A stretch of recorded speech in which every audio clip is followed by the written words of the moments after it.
नमो ब्रह्मादिभ्यो ब्रह्मविद्यासम्प्रदायकर्तृभ्यो ऋषिभ्यो नमो महद्भ्यो नमो गुरुभ्यः सर्वोपप्लवरहितप्रज्ञानगणप्रत्यगर्थो ब्रह्मैवाहमस्मि चतुष्पदिपुराणानाम् आदिं करुणालयं नमामि भगवत्पादं शङ्करं लोकशङ्करं शङ्करं शङ्कराचार्यं केशवं नारायणं सूत्रभाष्यकरो वन्दे भगवन्तो पुनः पुनः श्रीमत्शङ्करभगवत्पूज्यपादसद्गुरुभ्यो नमः वन्दे तं सच्चिदानन्दं विधिवर्यं महाबलिं वेदवेदान्तसारज्ञं सद्गुरुं प्रणतोऽस्म्यहं सदासम्प्रदायज्ञं संयमीन्द्रं तदाश्रयं सद्गुरुं सच्चिदानन्दं सदाचार्यं समाश्रये श्री श्री सच्चिदानन्देन्द्र सरस्वती महासद्गुरुभ्यो नमः।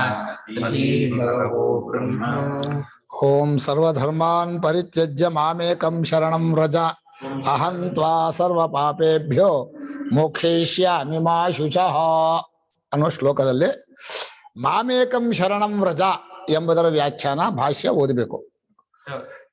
ಎಲ್ಲ ಧರ್ಮಗಳನ್ನು ಅಂದ್ರೆ ಪುಣ್ಯ ಪಾಪಗಳನ್ನು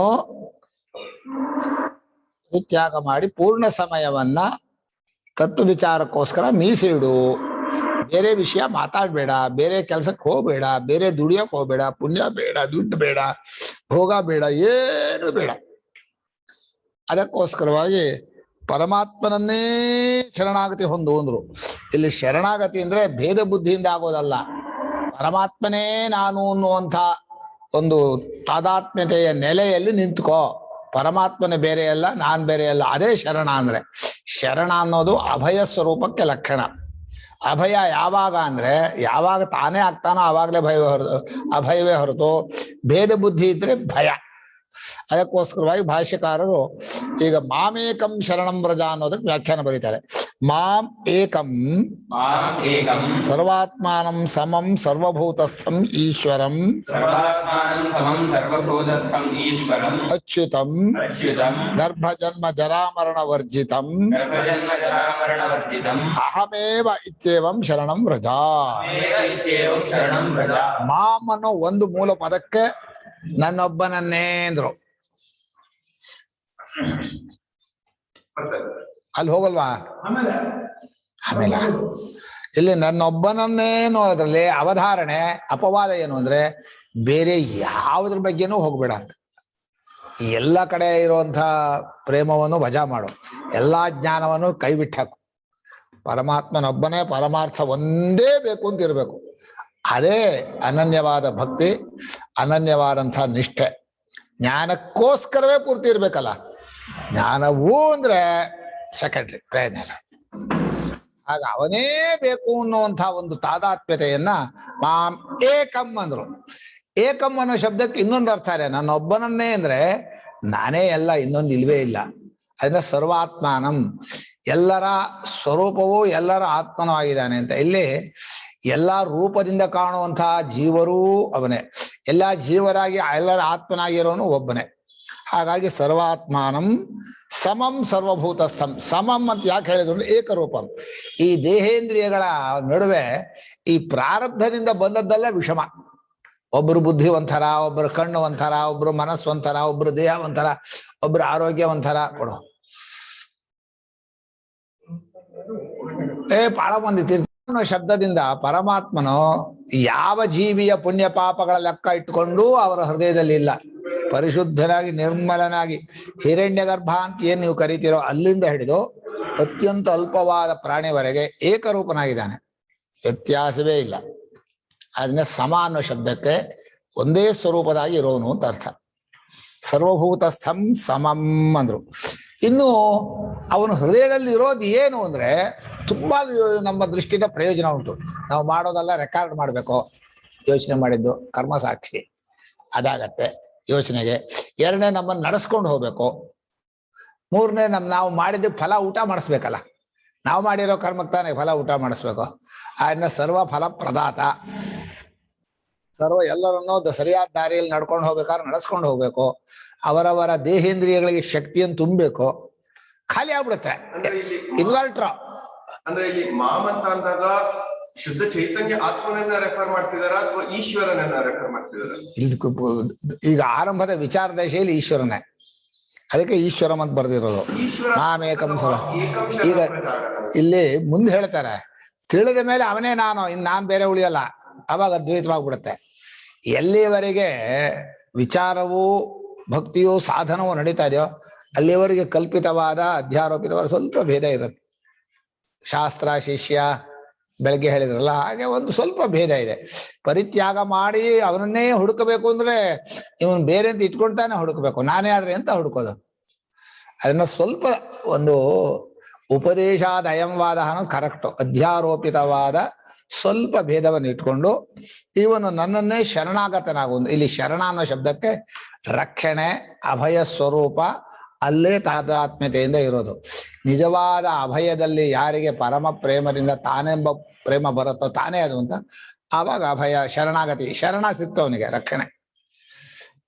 ಶರಣ ಶಬ್ದಕ್ಕೆ ರಕ್ಷಣ ಅಂತ ಅರ್ಥ, ಶರಣ ಅಂದ್ರೆ ಆಶ್ರಯ ಅಂತ ಅರ್ಥ. ಅದೇ ನಮಗೆ ಶರಣು ಅಂತ. ಶರಣು ಅಂದ್ರೆ ಒಪ್ಸೋದು ಅಂತೂ ಅರ್ಥ, ತನ್ನನ್ನು ಒಪ್ಸೋದು ಅಂತೂ ಅರ್ಥ ಇದೆ. ಎಲ್ಲ ಶರಣೋ ಶರಣು ಅಂತಾರೆ. ನಿಮ್ದೆ ಅಂತ ಏನು ಮಾಡಲ್ಲ. ಈ ನಮಸ್ಕಾರಕ್ಕೆ ದೂರ ಮಾಡೋ ಶಕ್ತಿ ಇದೆ ಅಂತ ನಾವು ಹೇಳೋದು. ಸ್ವಾಮಿ ನಮಸ್ಕಾರ, ಹೋಗ್ರಿ ನೀವು ನಮಸ್ಕಾರ ಮಾಡೋ ಹೋಗೋಣ ಅಂದ್ರೆ ಬಿಟ್ಟು ಹೋಗುವಾಗ ನಮಸ್ಕಾರಕ್ಕೆ ಪ್ರಯೋಜನ ಇರೋದಷ್ಟೇ. ಅಲ್ಲಿ ನಿಜವಾದ ನಮಸ್ಕಾರ ನಂದೇ ಅಲ್ಲ ನಿಮ್ದೇ, ನಾನೇ ಇಲ್ಲ ನೀವೇ ಎಲ್ಲ ಅಂತ ಹೇಳ್ಬೇಕು. ನಾನೇ ಇಲ್ಲ ನೀವೇ ಅಲ್ಲ, ನೀವೇ ನಾವೇ. ಏನೋ ವ್ಯವಹಾರ ಏನ್ ಮಾಡ್ತೀರಿ? ಈಶ್ವರ ಸರ್ವಭೂತಸ್ಥ ಸಮ ಅನ್ನೋ ಶಬ್ದದಿಂದ ಯಾವ ಕರ್ಮದಿಂದಲೂ ಯಾರ ಹೃದಯದಲ್ಲೂ ಏರ್ಪೇರಾಗಲ್ಲ, ಹಾಗೆ ಇರ್ತಾರೆ. ಅಚ್ಯುತಂ, ತನ್ನ ಸ್ವರೂಪದಿಂದ ಕೆಳಗೆ ಬರೋದೂ ಇಲ್ಲ, ಬದಲಾವಣೆನೂ ಆಗೋಲ್ಲ, ಚ್ಯುತಿಯೂ ಇಲ್ಲ, ಅಂದ್ರೆ ಜಾರೋದೂ ಇಲ್ಲ. ಹಾಗಿರುವಂಥ ಪರಮಾತ್ಮನನ್ನ ಅವನು ಗರ್ಭ ಜನ್ಮ ಜರಾ ಮರಣ ವರ್ಜಿತಂ, ಹೃದಯದಲ್ಲಿದ್ರೂ ಕೂಡ ಅವನಿಗೆ ಗರ್ಭವಾಸ ಇಲ್ಲ, ಜನ್ಮವೂ ಇಲ್ಲ, ಮುಪ್ಪು ಇಲ್ಲ, ಏನೂ ಇಲ್ಲ. ಅವನಿರೋ ಜಾಗವೇ ಎಷ್ಟು ಚೆನ್ನಾಗಿದೆ ಅಂತ ಶ್ರುತಿ ಹೇಳುತ್ತೆ. ಹೃದಯ ಮತ್ತು ಕಣ್ಣು ಶರೀರದಲ್ಲಿ ಪರಮಾತ್ಮನ ವ್ಯಕ್ತವಾಗೋ ಜಾಗವೇ ಅಸಂಗ, ಅಷ್ಟು ಶುದ್ಧವಾಗಿದೆ. ಇನ್ನು ಅವನ ಸ್ವರೂಪ ಏನು ಹೇಳೋದು? ಆಕಾಶ ಹೇಗೆ ನಿರ್ಮಲ ಮಾಡಬೇಕಾಗಿಲ್ವೋ, ಯಾವಾಗಲೂ ನಿರ್ಮಲವೇಯ, ಹಾಗೆ ಚೈತನ್ಯ ರೂಪನಾದ ಹೃದಯದಲ್ಲಿರುವಂತಹ ಪರಮಾತ್ಮನು ಅಷ್ಟೇ ನಿರ್ಮಲ. ಜರಾಮರಣ ವರ್ಜಿತಂ, ಇಂಥ ಸ್ವರೂಪವನ್ನ ಅಹಮೇವ ಇತ್ಯೇವಂ ಶರಣಂ ವ್ರಜಾನ್ ಬರೆದ್ರು. ಈಗ ಭೇದ ಬುದ್ಧಿಯಿಂದ ಶರಣಾಗತಿ ಆದ್ರೆ ಇವನು ಭಯ ಇರುತ್ತೆ ಇವನಿಗೆ. ನಾನೇ ಅವನು, ಅವನೇ ನಾನು, ಈ ಎರಡೂ ಕಡೆಯಿಂದಲೂ ತಾದಾತ್ಮ್ಯತೆಯನ್ನು ಹೇಳೋಕ್ಕೋಸ್ಕರ ಅಹಮೇವ ಶರಣಂ ವ್ರಜ ನ ಮತ್ತೋ ಅನ್ಯದಸ್ತಿ ಇತ್ಯವಧಾರಯ ಇತ್ಯರ್ಥ. ಈ ನಾನು ಅನ್ನೋ ಬುದ್ಧಿ ದೇಹಾದಿಗಳಲ್ಲಿ ಇದೆಯಲ್ಲ, ಅದನ್ನ ತೆಗೆದುಹಾಕದ ಹೊರತು ಇವನಿಗೆ ಏನ್ ಮಾಡಿದ್ರು ಅಭಯವೂ ಬರೋಲ್ಲ, ದುಃಖವೂ ಪರಿಹಾರವಿಲ್ಲ, ಬಂಧನವೂ ಹೋಗಲ್ಲ, ಪಾರತಂತ್ರ್ಯವೂ ಹೋಗಲ್ಲ. ಎಲ್ಲಿಯವರೆಗೆ ದೇಹೇಂದ್ರಿಯಗಳಲ್ಲಿ ಅಭಿಮಾನ ತಾದಾತ್ಮ್ಯತೆ ಇರ್ತೋ ಅಲ್ಲವರೆಗೆ ಇನ್ನೊಬ್ಬರ ಅಧೀನ. ಅದನ್ನು ಮುಂಚೆ ತೆಗಿಬೇಕಾದ್ರೆ ಇನ್ನೊಂದ್ ಕಡೆಗೆ ಅದನ್ನ ಕೂರಿಸ್ಬೇಕು. ಸುಮ್ನೆ ಈ ಮಕ್ಳಿಗೇನು ಅಂದ್ರೆ ಒಂದ್ ಕೈಯಲ್ಲಿ ಹಿಡ್ಕೊಂಡು ಅದನ್ನ ಬಿಡ್ಬೇಕು ಅಂದ್ರೆ ಇನ್ನೇನಾದ್ರೂ ಕೊಡ್ಬೇಕು. ಸುಮ್ನೆ ಕಿತ್ಕೊಳ್ಳೋಕ್ಕಾಗಲ್ಲ, ಕಿತ್ಕೊಂಡ್ರೆ ಹತ್ತು ಬಿಡುತ್ತೆ. ಹಾಗೆ ನಮ್ಮ ನಾನು ಅನ್ನೋ ಬುದ್ಧಿಯನ್ನ ಕೇವಲನಾದ ಸಾಕ್ಷಿ ಸ್ವರೂಪದಲ್ಲಿ ನಿಲ್ಲಿಸ್ಕೋಬೇಕು. ಮತ್ತೆ ಜಾರಬಾರ್ದು, ಹೋಯ್ತು. ಅಹಮೇವ ಇತ್ಯೇವಂ ಶರಣಂ ವ್ರಜ, ಅವನೇ ನಾನು ಅನ್ನುವಂಥ ಒಂದು ತಾದಾತ್ಮ್ಯತೆಯ ಪ್ರೇಮದಲ್ಲಿ ನಿಂತ್ಕೋ, ಅದೇ ಶರಣಾಗತಿ. ಮತ್ತೊಂದೆರಸ್ತಿ ಅವಧಾರಯ ಅನ್ನೇನೋ ಅನುಭವದಿಂದ ನಿಶ್ಚಯ ಮಾಡು. ಅವಧಾರಯತಿ ನಿಶ್ಚಯ ಮಾಡ್ಕೊಳ್ತಾನೆ, ಕಂಡುಕೊಳ್ತಾನೆ, ಅನುಭವದಲ್ಲಿ ನೆಲೆ ನಿಲ್ತಾನೆ ಅಂತ ಅರ್ಥ. ಈ ರೀತಿ ನಿಶ್ಚಯ ಮಾಡ. ಅವಧಾರಯ ಅಲ್ಲ, ಉಪಸರ್ಗ ಸೇರಿ ಅರ್ಥ, ಅದಕ್ಕೆ ಅವಯವಾರ್ಥ ಬೇಕಾಗಿಲ್ಲ. ಅವಧಾರಯ ಅಧ್ಯವಸಾಯ ಅವಧಾರಯ ಅರ್ಥ ಒಂದೇ. ನಿಶ್ಚಯ ಅನುಭವದಿಂದ ನಿಶ್ಚಯ ಮಾಡ್ಕೊಳ್ಳೋದು. ಸ್ವಾತ್ಮಾನುಭವ ನಿಶ್ಚಯ ರೂಪೇಣ ಯದ್ ಅವಸ್ಥಾನಂ ಸಾ ಜ್ಞಾನ ನಿಷ್ಠಾ ಅಂತ ಭಾಷ್ಯಕಾರ ಬರೆದ. ತನ್ನ ಅನುಭವದ ನಿಶ್ಚಯದಲ್ಲಿ ಹಾಗೇ ನೆಲೆ ನಿಲ್ಲೋದೆ ಜ್ಞಾನದ ಪರಿಸಮಾಪ್ತಿ. ಜ್ಞಾನಕ್ಕೋಸ್ಕರವೇ ಟೈಮ್ ಕೊಟ್ಟರು ಜ್ಞಾನ ನಿಷ್ಠ, ಅದು ಜ್ಞಾನ ಆಗಿಲ್ಲ. ಫುಲ್ ಟೈಮ್ ವಿಚಾರಕ್ಕೋಸ್ಕರ ಇದ್ರೆ, ಇನ್ನು ಆ ಜ್ಞಾನ ಅನುಭವದಲ್ಲಿ ನಿಶ್ಚಯವಾದರೆ ಹೌದು ಇದು ಮಿಥ್ಯಂಬಂಧ, ಅದು ಜ್ಞಾನ ನಿಷ್ಠ. ಅವಧಾರಯ ಅಹಂ ತ್ವಾಂ ಏವಂ ನಿಶ್ಚಿತ ಬುದ್ಧಿಂ ಸರ್ವ ಪಾಪೇಭ್ಯಃ ಸರ್ವಧರ್ಮಾಧರ್ಮ ಬಂಧನ ರೂಪೇಭ್ಯಃ ಮೋಕ್ಷಯಿಷ್ಯಾಮಿ ಸ್ವಾತ್ಮಭಾವ ಪ್ರಕಾಶೀಕರಣೇನ. ಇಲ್ಲಿ ಭಾಷ್ಯಕಾರರು ಪದದಲ್ಲಿ ಬರುವ ಒಂದು ತಪ್ಪರ್ಥವನ್ನು ಬಿಡಿಸ್ತಾ ಹೋಗ್ತಾರೆ. ಬಹಳ ಚೆನ್ನಾಗಿದೆ ಇದು. ನಾನು ಈ ರೀತಿ ನಿಶ್ಚಿತ ಬುದ್ಧಿಯನ್ನ ಅಂತ, ಪರಮಾತ್ಮನೇ ನಾನು ಅನ್ನೋ ನಿಶ್ಚಿತ ಬುದ್ಧಿಯುಳ್ಳ ಜೀವ ಅಂತ ಅಧ್ಯಾರೋಪ ಈಗ ಜೀವಂತಾನೆ ಸ್ವರೂಪವನ್ನು ನಿಶ್ಚಯ ಮಾಡೋದು. ಈ ರೀತಿ ನಿನ್ನನ್ನು ನೀನು ನಿಶ್ಚಯ ಮಾಡಿಕೊಂಡ್ರೆ ಇಂಥ ಸ್ವರೂಪವೇ ನಾನು ಅಂತ, ಅಂಥ ನಿನ್ನನ್ನ ಎಲ್ಲ ಪಾಪಗಳಿಂದಲೂ ಅಂದ್ರು. ಅಲ್ಲಿ ಮೂಲದಲ್ಲಿ ನಾನು ನೆನ್ನೆ ಹೇಳಿದ ಹಾಗೆ ಮೊದಲು ಧರ್ಮ ಇದೆ, ಸರ್ವ ಧರ್ಮ ಅಂತ ಹೇಳಿದ್ದಾರೆ. ಉತ್ತರಾರ್ಧದಲ್ಲಿ ಸರ್ವ ಪಾಪ ಅಂತಿದೆ. ಎರಡಕ್ಕೂ ಸೇರಿಸ್ಬೇಕು. ಸರ್ವ ಧರ್ಮಾನ್ ಸರ್ವ ಪುಣ್ಯ ಪಾಪೇ ಸರ್ವೇಭ್ಯ ಪುಣ್ಯ ಪಾಪೇಭ್ಯ ಅಂತ.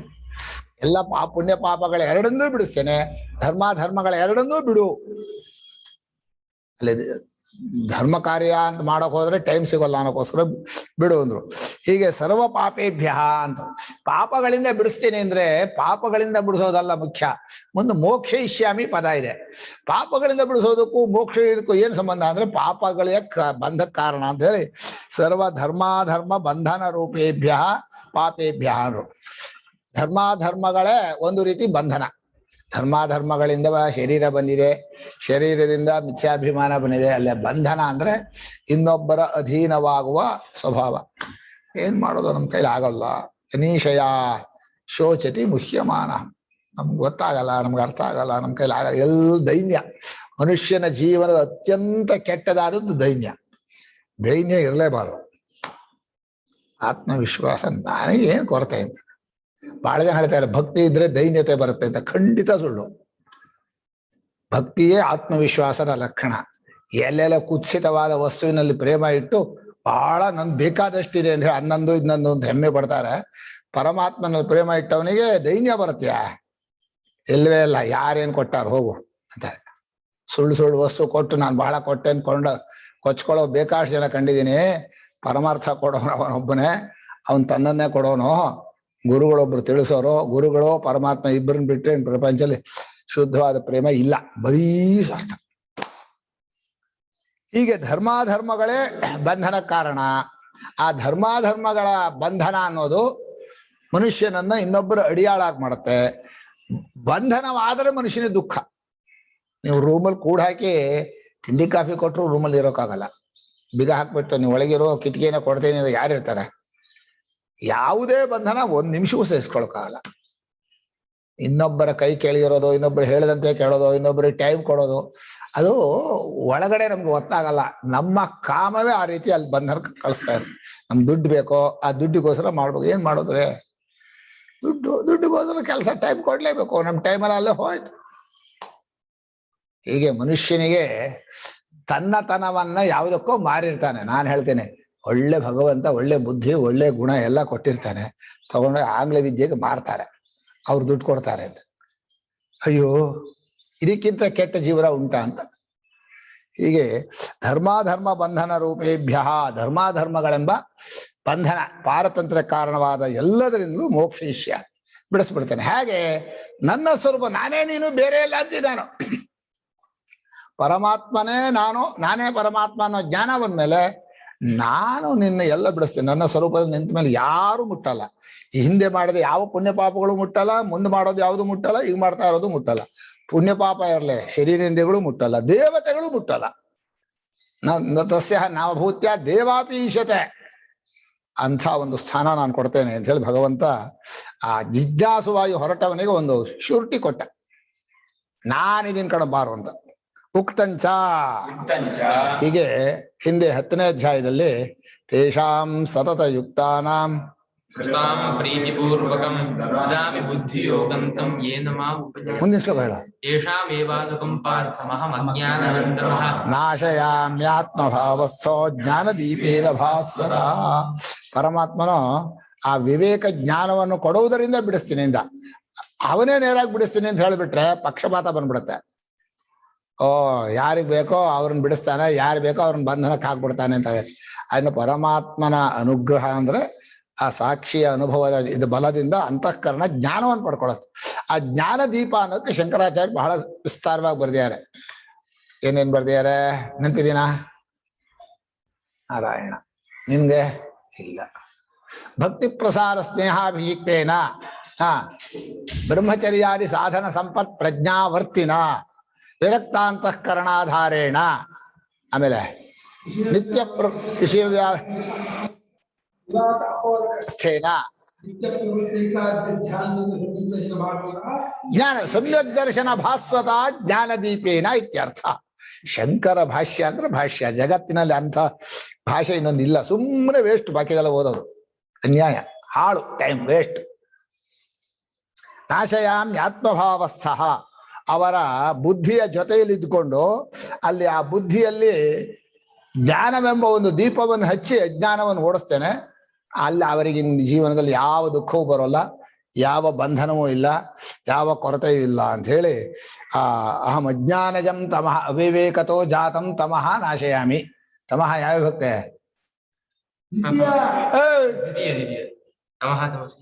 ತಮಃ ನಾಶಯಾಮಿ ಕೇಳಬೇಕಾದ್ರೆ ಒಂದ್ ಚೂರು ಇರುತ್ತೆ ಕಣಲ್ಲೇ, ಸುಮ್ಮನೆ ಸುಲಭ. ಅವ್ರು ಹೇಳಿದ್ರಲ್ಲಿ ದ್ವಿತೀಯ ಅಂತ ಕೇಳಿಸ್ಲಿಲ್ಲ ಅವರಿಗೆ, ಆಮೇಲೆ ಹೇಳಿದ್ರ?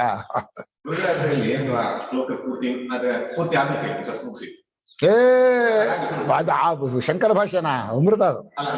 ನಾಶಯಾಮ್ ಆತ್ಮಭಾವಸ್ಸೋ ಜ್ಞಾನದೀಪೇನ ಭಾಸ್ವತ. ಇಂಥ ಜ್ಞಾನದೀಪವನ್ನು ನಾನೇ ಕೊಡ್ತೀನಿ ಕಣೋ, ಯೋಚನೆ ಮಾಡ್ಬೇಡ. ಅತಃ ಮಾ ಶುಚಃ ಶೋಕಂ ಮಾಕಾರ್ಷಿ. ಈ ಕರ್ಮಯೋಗದಿಂದ ಹಿಡಿದು ಇದುವರೆಗೆ ಬಂದ್ವಲ್ಲ, ಮನ್ಮನಾಭವ ಮಧ್ಯಾಗಿ ಮಾಂ ನಮಸ್ಕರು ಅಂತ ಹೇಳಿ ಅಮವೇಶ್ಯಸಿ ಫಲ ಅದು. ಅದು ಒಂದರಿಂದ ಮುಂದೆ ಬಂದಲ್ಲ, ಆ ದಾರಿಲಿ ಎಲ್ಲೂ ಬಂಧನ ಇಲ್ಲ, ಎಲ್ಲ ದುಃಖ ಇಲ್ಲ. ಸಾಧನ ಮಾರ್ಗದಲ್ಲೇ ಎಲ್ಲ ಬಿಟ್ಕೊಂಡು ಹೋಗುತ್ತೆ. ಒಂದು ಆನಂದ, ಒಂದು ಸಂತೃಪ್ತಿಯು ಸಿಗತ್ತೆ. ಹೋಲಿಕೆ ಮಾಡ್ಕೋಬಾರ್ದು ಲೋಕದವರಿಗೆ. ಅಯ್ಯೋ ಅವ್ರಿಗೆ ಅಷ್ಟಿದೆ, ನಂಗೇನು ಇಲ್ಲ, ಅದೆಲ್ಲ ಮಾಡಬಾರ್ದು. ನಮ್ಗಿರೋದು ಯಾರಿಗೂ ಇರೋಲ್ಲ. ನಮ್ಗೆ ಇರೋದು ಯಾರೋ ಸತ್ಯವಾದ ಪರಮಾತ್ಮ. ಬಾಕಿಯವರಿಗೆಲ್ಲ ಇಟ್ಕೊಂಡ್ರೆ ಬರೀ ಸುಳ್ಳಾದ ವಸ್ತು. ಇಟ್ಕೊಳ್ಳೆ, ಎಷ್ಟು ಇಟ್ಕೊಂಡ್ರೆ ಅಂತೆ ಸುಳ್ಳಾದ ವಸ್ತು ಎಷ್ಟು ಇಟ್ಕೊಂಡ್ರೆ ನಮಗೆ ಕಂಪ್ಯಾರಿಸನ್ ಮಾಡಕ್ ಬರುತ್ತೆ? ಏನೂ ಆಗಲ್ಲ. ಅದನ್ನ ದುಃಖವನ್ನು ಮಾಡಬೇಡ. ಏನೇನೋ ಆಗ್ಬಿಟ್ಟಿದೆ ಜೀವನದಲ್ಲಿ, ಏನೇನೋ ಮಾಡಿದೀನಿ ಅಂತ ಇನ್ನು ದುಃಖಕ್ಕೆ ಹೋಗ್ಬೇಡ. ಅವ್ರು ಮೊದಲು ದುಃಖ ಹೇಳಿದ್ನಲ್ಲ ಅರ್ಜುನ, ಅದಕ್ಕೋಸ್ಕರ ಮಾ ಶುಚಃ ಅಂತ ಹೇಳಿದ. ದುಃಖ ಪಡಬೇಡಪ್ಪ, ನಾನ್ ಜೊತೆಲಿದ್ದೀನಿ ಅಂತ ಪರಮಾತ್ಮ. ಟೋಟಲ್ ತಗೊಂಡಾಗ ಮುಖ್ಯವಾಗಿ ಕರ್ತೃತ್ವ ಭೋಕ್ತೃತ್ವ ಧರ್ಮಗಳನ್ನು ಮಾಡೋದು ಕರ್ತೃತ್ವ ಬುದ್ಧಿಯಿಂದ. ಹೌದು. ಕೊನೆಗೆ ಬಂದಂತ ಸರ್ವ ಪಾಪದಿಂದ ಅಂತ ಹೇಳೋದು ಕೂಡ ಭೋಕ್ತೃತ್ವ ಬುದ್ಧಿಯಿಂದ. ಪಾಪ ಅಂದಾಗ ಪುಣ್ಯನು ಕೂಡ ಸೇರ್ಕೊಳ್ಳೋದ್ರಿಂದ. ಸೊ ಕರ್ತೃ ಭೋಕ್ತೃವನ್ನ ಬಿಡಿಸ್ಕೊಳ್ಳೋದು ನಾ ಆತ್ಮಸಾಕ್ಷಿಯಾಗಿ ಅಥವಾ ಆತ್ಮನೇ ಸಾಕ್ಷಿಯಾಗಿ ಅಂತ ಅನ್ಕೊಂಡಾಗ ಅದು ನಿಂತಾಗ ಆಗತ್ತೆ ಅನ್ನೋ ತರದ ಒಂದು ಅನ್ವಯ ಅಷ್ಟೇ. ಅದು ಸರಿ, ಕರ್ತೃತ್ವ ಭೋಕ್ತೃವನ್ನು ಬಿಡಿಸ್ಕೊಳ್ಳೋದು ಅನ್ನೋದು ಕರೆಕ್ಟ್. ನಾನು ಹೇಳಿದ್ದು ಶ್ಲೋಕದ ಉದ್ದೇಶ ಫುಲ್ಲು ಬಾಕಿಗೆ ಇದಕ್ಕೆ ಕೊಡದೆ, ಟೈಮ್ ಕೊಡದೆ ಪರಮಾತ್ಮನನ್ನ ಅರ್ಥ ಮಾಡ್ಕೊಳ್ಳೋಕೋಸ್ಕರ ಫುಲ್ ಟೈಮ್ ಕೊಡುವಂತ ಅವನು ಒತ್ತ ಹೇಳ್ತಾ ಇದ್ದಾನೆ. ಸನ್ಯಾಸ ಪ್ರಧಾನ. ಸನ್ಯಾಸ ಅಂದ್ರೇನು? ಪ್ರಪಂಚದ ಎಲ್ಲ ವಸ್ತುಗಳನ್ನು, ಎಲ್ಲ ಜನರನ್ನು, ಎಲ್ಲ ಕೆಲಸಗಳನ್ನು ಬಿಟ್ಟು ಇದಕ್ಕೋಸ್ಕರವೇ, ತತ್ವ ವಿಚಾರಕ್ಕೋಸ್ಕರವೇ ಮೀಸಲಿಟ್ಟ ಟೈಮ್ ಆಗಬೇಕು. ಅಭಿಮಾನ ಇರಬಾರ್ದು. ಹೋದ್ರು ಹೋಯ್ತು, ಕಳೆದ್ರು ವ್ಯಕ್ತಿ ಹೋದ್ರು ಹೋಯ್ತು, ವಸ್ತು ಹೋದ್ರು ಹೋಯ್ತು, ಕೆಲಸ ಅಂತೂ ಮಾಡ್ಬೇಕು ಅಂತ ಇರಬಾರ್ದು. ಹೀಗೆ ಎಲ್ಲ ವಿಧವಾದಂಥ ವಸ್ತುಗಳನ್ನು, ವ್ಯಕ್ತಿಗಳನ್ನು, ಕಾರ್ಯಗಳನ್ನು ಬಿಟ್ರೆ ಟೈಮ್ ಸಿಗತ್ತೆ ನಿನಗೆ. ಏನೋ ದೇಹ ಉಳ್ಕೊಳಕ್ ಒಂದು ಇಷ್ಟು ತಿನ್ಬೇಕಾಗತ್ತನ, ಅದು ಬಿಟ್ರೆ ಇನ್ನೇನು ಕೆಲಸ ಇಲ್ಲ. ಅಷ್ಟು ಟೈಮು ಮಾಮೇಕಂ ಶರಣಂ ವ್ರಜ, ನನ್ನಲ್ಲೇ ಪೂರ್ತಿ ಟೈಮ್ ಕೊಡೋ, ನನಗೋಸ್ಕರ ಇಡೋ, ನಾನು ಮುಂದಿನ ಕೆಲಸನ ಯೋಚಿಸ್ತೀನಿ. ಭಗವಂತ ಏನ್ ಹೇಳಿದ? ಪ್ರಯತ್ನ ನಿಂದು, ಫಲ ನಂದು ಅಂದವನು. ನೀನು ಪರಮಾರ್ಥ ವಿಚಾರಕ್ಕೆ ಟೈಮ್ ಕೊಡಪ್ಪ, ನಾನು ತತ್ವಜ್ಞಾನ ಮಾಡಿಸ್ಕೊಡ್ತೀನಿ. ಅಲ್ಲ, ಮತ್ತೆ ಇಷ್ಟು ಮುಂದಕ್ಕೆ ಬರ್ತೀನಿ. ಇವತ್ತು ತಿನ್ನೋದಕ್ಕೋಸ್ಕರ ಕ್ವಶನ್ ಕೇಳ್ತೀನಿ ಬರೀ. ಇವಾಗ ಇಷ್ಟು ಹೇಳಿ ಆಮೇಲೆ ಯಥೇಚ್ಛಿಸಿ ತಥಾಕರು ಹೇಳಾಗಿದೆ. ಈ ಮುಂದೆ ಅರ್ಜುನ ಹೇಳ್ತಾರೆ, ನೀನ್ ಹೇಳಿದ್ದೇನೆ ಮಾಡ್ತೀನಿ ಅಂತ. ಸನ್ಯಾಸ ಬಿಟ್ಟು ಕರ್ಮಕ್ಕೆ ಹೋಗ್ತಾನಲ್ಲ, ಮಾಡ್ತೇನೆ. ಸನ್ಯಾಸ ಅಂದ್ರೆ ಇದೆಲ್ಲ ಹೊರಗಿನ ವೇಷ ಸನ್ಯಾಸ ಅಲ್ಲ. ವಿದೇಶ ಅಲ್ಲದೆ ಈಗ ಪೂರ್ಣ ಸಮಯ ಪರಮಾರ್ಥಕ್ಕೆ ಕೊಡ್ಬೇಕು ಅಂತ ನೀವೇ ಹೇಳಿದ ಹಾಗೆ. ಹೌದು, ಅವು ಹೋಗ್ಬಿಡ್ತಲ್ಲ, ಜ್ಞಾನವೇ ಆಗ್ಬಿಡ್ತಲ್ಲ. ಇನ್ನೆಂತದ ನಷ್ಟೋ ಮೋಹ, ಇನ್ನೆಂತ ಮತ್ತಿನ್ನೆಂತ ವಿಚಾರ. ಅದು ಕರಿಷ್ಯೆ ವಚರಂತವ ಅಂತ ಹೇಳಿದ್ದು ಲೋಕ ವ್ಯವಹಾರದಲ್ಲಿ ಅವರವರ ಕರ್ತವ್ಯ ಅವ್ರು ಮಾಡೇ ಮಾಡ್ತಾರೆ. ಜ್ಞಾನಿ ಆದವನು ಮಾಡ್ತಾನೆ ಅಂತ ಅಷ್ಟೇ. ಜ್ಞಾನಿ ಮಾಡದೆ ಹೋದ್ರೆ ಏನಾಗತ್ತೆ ಅಂತಲ್ಲ. ಜ್ಞಾನಿ ಆದವನು ವ್ಯವಸ್ಥೆಯನ್ನು ಮುರಿಯೋಲ್ಲ. ತನ್ನ ಪಾಲಿಗೆ ಏನಿರುತ್ತೋ ಆ ಕರ್ತವ್ಯ ಮಾಡ್ತಾರೆ. ಮನಸ್ಥಿತಿ ನೋಡಿದ್ರೆ ಜ್ಞಾನ ಆಗಿಲ್ಲ ಅನ್ನೋದು ಯಾರಿಗೆ? ಅರ್ಜುನ ಮನಸ್ಥಿತಿ ಮುಂದೆ ನೋಡಿದಾಗ ಅದೆಲ್ಲ ತರ್ಕ ಮಾಡಕ್ಕಾಗಲ್ಲ. ಅವ್ರ ಮಗ ಸತ್ತಾಗ ಆ ಶೋಕ ಬಂದಿರ್ಬೋದು, ಅದೆಲ್ಲ ಹೇಳಕ್ಕಾಗಲ್ಲ. ಇಲ್ಲಿ ಬಾಯಿ ಬಿಟ್ಟು ನನಗೆ ಮೋಹ ಹೋಗಿ ನಾನು ಹೇಳಿದ ಅರ್ಥ ಅಂತ ಹೇಳಿದ್ರೆ ಅರ್ಥ ಏನ್ ಮಾಡ್ಕೋಬೇಕಷ್ಟೆ.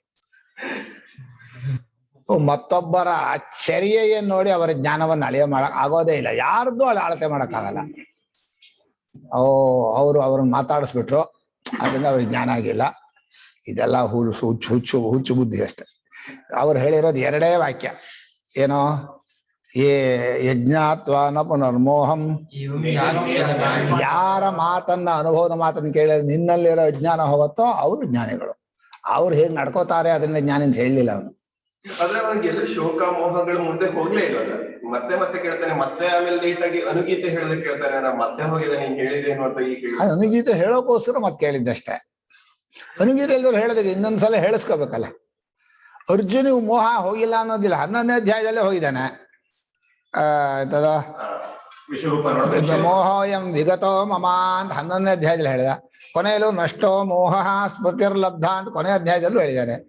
ಅರ್ಜುನ ತತ್ವಜ್ಞಾನ ಇದೆ ಇದು. ಅರ್ಜುನನ್ನ ಇಟ್ಕೊಂಡು ನಾವು ಏನೋ ಇಲ್ಲಿ ಮಾಡ್ಬೇಕಾದ್ದೇನಿಲ್ಲ. ಅವ್ರು ಹೇಳಿದ್, ಕೃಷ್ಣ ಹೇಳಿದ್ ನಮ್ಮ ಅನುಭವ ಬರುತ್ತಲ್ಲೋ ನೋಡಿದ್ರೆ ಸರ್. ಅಸ್ಮಿನ್ ಗೀತಾಶಾಸ್ತ್ರೇ ಪರಮ ನಿಶ್ರೇಯಸ ಸಾಧನಂ ನಿಶ್ಚಿತಂ ಕಿಂ ಜ್ಞಾನಂ ಕರ್ಮ ವಾ ಆಹೋಸ್ವಿತ್ ಉಭಯಮಿತಿ.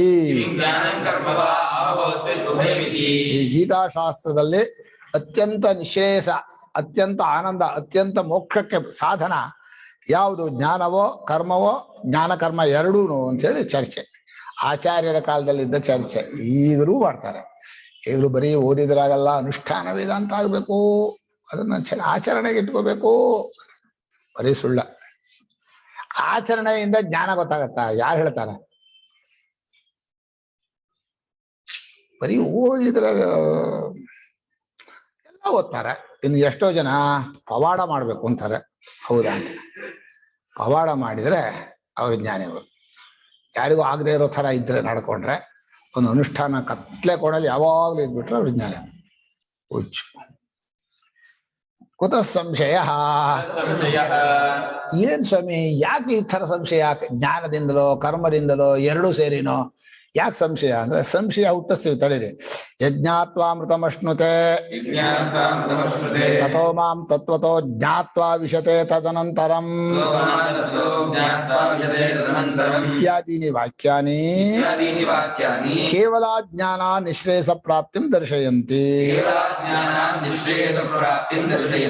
ಯಾವ ಸ್ವರೂಪವನ್ನು ಅರಿತಾಗ ಅಮೃತತ್ವವನ್ನು ಪಡ್ಕೊಳ್ತಾನೆ ಅಂದ್ರೆ ಜ್ಞಾನವೇ ಮೋಕ್ಷಕ್ಕೆ ಸಾಧನ ಅಂತ ಆಯ್ತು. ತತ್ವತೋ ಜ್ಞಾತ್ವಾ ವಿಶತೆ, ತತ್ವತೋ ಜ್ಞಾತ್ವಾ ವಿಶತೆ, ತಿಳಿದ ಮೇಲೆ ಪರಮಾತ್ಮನ ಮುಂದಾಗ್ತಾನೆ ಅಂದ್ರೆ ಮೋಕ್ಷ ಆಯ್ತು. ಈ ವಾಕ್ಯಗಳೆಲ್ಲ ಬರೀ ಜ್ಞಾನದಿಂದಲೇ ಮೋಕ್ಷ ಪ್ರಾಪ್ತಿನ ಹೇಳ್ತಾ ಇದೆ. ಸ್ಪಷ್ಟ ಇದು ವಾಕ್ಯಗಳಲ್ಲಿ. ಜ್ಞಾನದಿಂದಲೇ ಮೋಕ್ಷ ಪ್ರಾಪ್ತಿ. ಜ್ಞಾನ ಅಂದ್ರೇನು, ಮೋಕ್ಷ ಪ್ರಾಪ್ತಿನೂ ಆಮೇಲೆ ವಿಚಾರ. ಸರಳವಾದ ಅರ್ಥ ಅಷ್ಟೇ. ಇನ್ನು ಇನ್ನೊಂದು ಕಡೆ ಹೇಳೋಣ. ಕರ್ಮಣ್ಯೇವಾಧಿಕಾರಸ್ತೆ ಗುರು ಕರ್ಮೈವ ತಸ್ಮಾತ್ವಂ ನಿತ್ಯವಿಮಾದೀನಿ ಕರ್ಮಣಾಂ ಅವಶ್ಯ ಕರ್ತವ್ಯತಾಂ ದರ್ಶಯಂತಿ.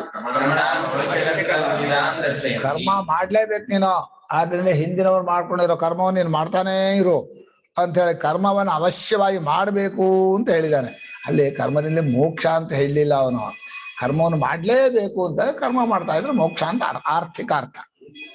ಕರ್ಮದಿಂದಲೇ ಮೋಕ್ಷ ಅಂದ್ರೆ ಎರಡು. ಏವಂ ಜ್ಞಾನ ಕರ್ಮಣೋ ಕರ್ತವ್ಯತೋಪದೇಶಾತ್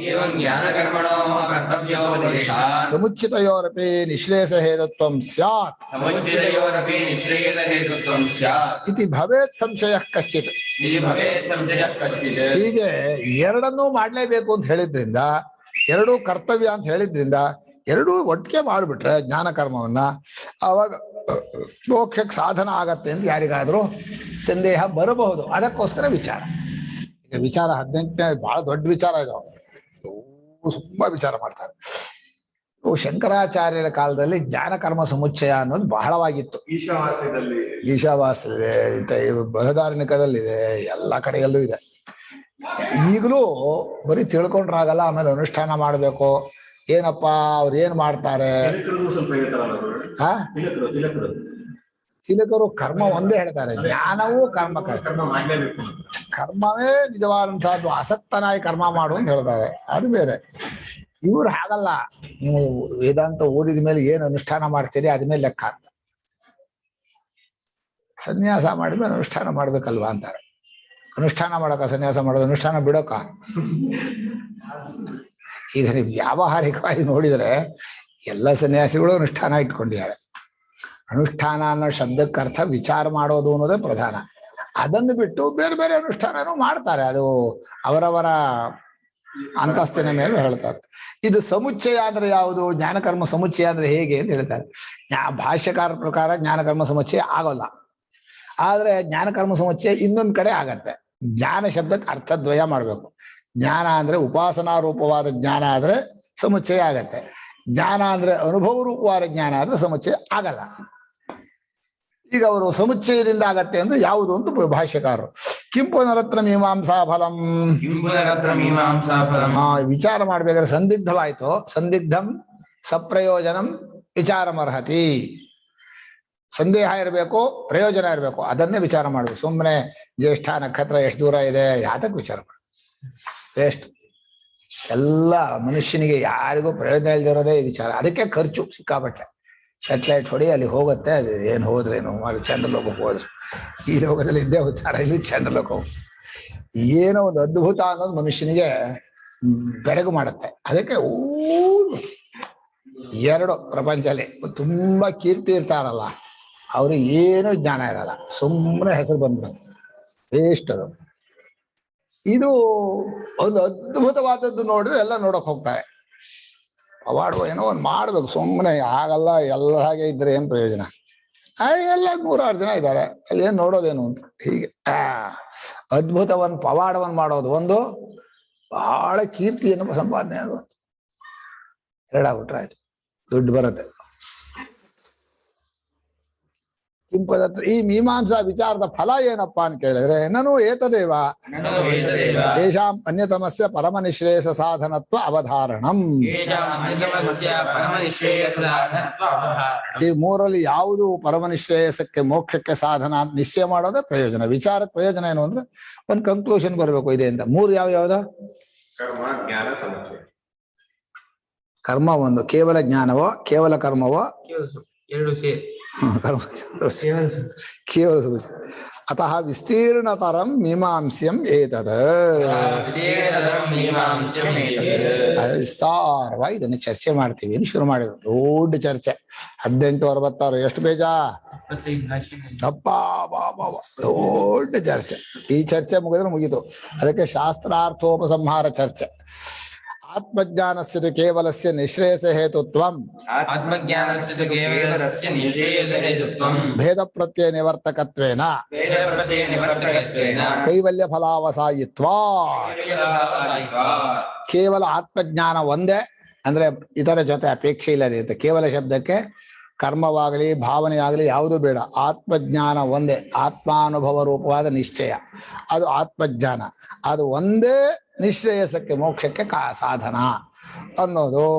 ಭೇದ ಪ್ರತ್ಯಯ ನಿವರ್ತಕತ್ವೇನ ಅದು ಆತ್ಮಜ್ಞಾನವಾಗೋದು ತಪ್ಪು ತಿಳುವಳಿಕೆ ಕಳೆಯೋದ್ರ ಮೂಲಕ. ಬಾಕಿ ಕಡೆ ಹೊಸ ಜ್ಞಾನ ಆಗತ್ತಲ್ಲ, ಹೊಸದಾಗಿ ಜ್ಞಾನ ಆಗ್ಬೇಕಾಗಿಲ್ಲ. ತಪ್ಪು ತಿಳುವಳಿಕೆ ಇದ್ದು ಬಿಟ್ಟಿದೆ, ಆತ್ಮಜ್ಞಾನದ ಜೊತೆಯಲ್ಲಿ ಅನಾತ್ಮಜ್ಞಾನವೂ ಸೇರಿಬಿಟ್ಟಿದೆಯಲ್ಲ, ಆ ತಪ್ಪು ತಿಳುವಳಿಕೆಯನ್ನು ತೆಗೆಯೋದ್ರ ಮೂಲಕವಾಗಿ ಭೇದ ಪ್ರತ್ಯಯ ನಿವರ್ತಕತ್ವೇನ ಭೇದ ಪ್ರತ್ಯಯಗಳನ್ನೆಲ್ಲ ಕಳೆಯೋದರ ಮೂಲಕ ಅಪವಾದ ಪ್ರಧಾನವಾಗಿ ಕೈವಲ್ಯ ಫಲಾವಸಾಯಿತ್ವ ಮೋಕ್ಷ ಫಲದಲ್ಲಿ ನೆಲೆಯಾಗತ್ತೆ. ಜ್ಞಾನ ಸಮಯ ಏವ. ಜ್ಞಾನ ಆದ್ಮೇಲೆ ಒಂದಷ್ಟು ದಿವಸ ವಿದ್ಯಾಲೇಶ ಇರುತ್ತೆ, ಸತ್ ಮೇಲೆ ಬರೀ ಸುಳ್ಳು.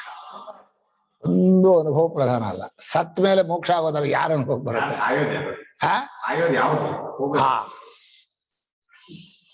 ಆಯ್ತಪ್ಪ. ಕ್ರಿಯಾಕಾರಕ ಫಲಭೇದ ಬುದ್ಧಿ ಅವಿದ್ಯಾ. ಆತ್ಮನಿ ನಿತ್ಯ ಪ್ರವೃತ್ತ ಮಮ ಕರ್ಮ ಅಹಂ ಕರ್ತ ಅಮುಷ್ಮಿ ಫಲಾಯ ಇದಂ ಕರ್ಮ ಕರಿಷ್ಯಾಮಿ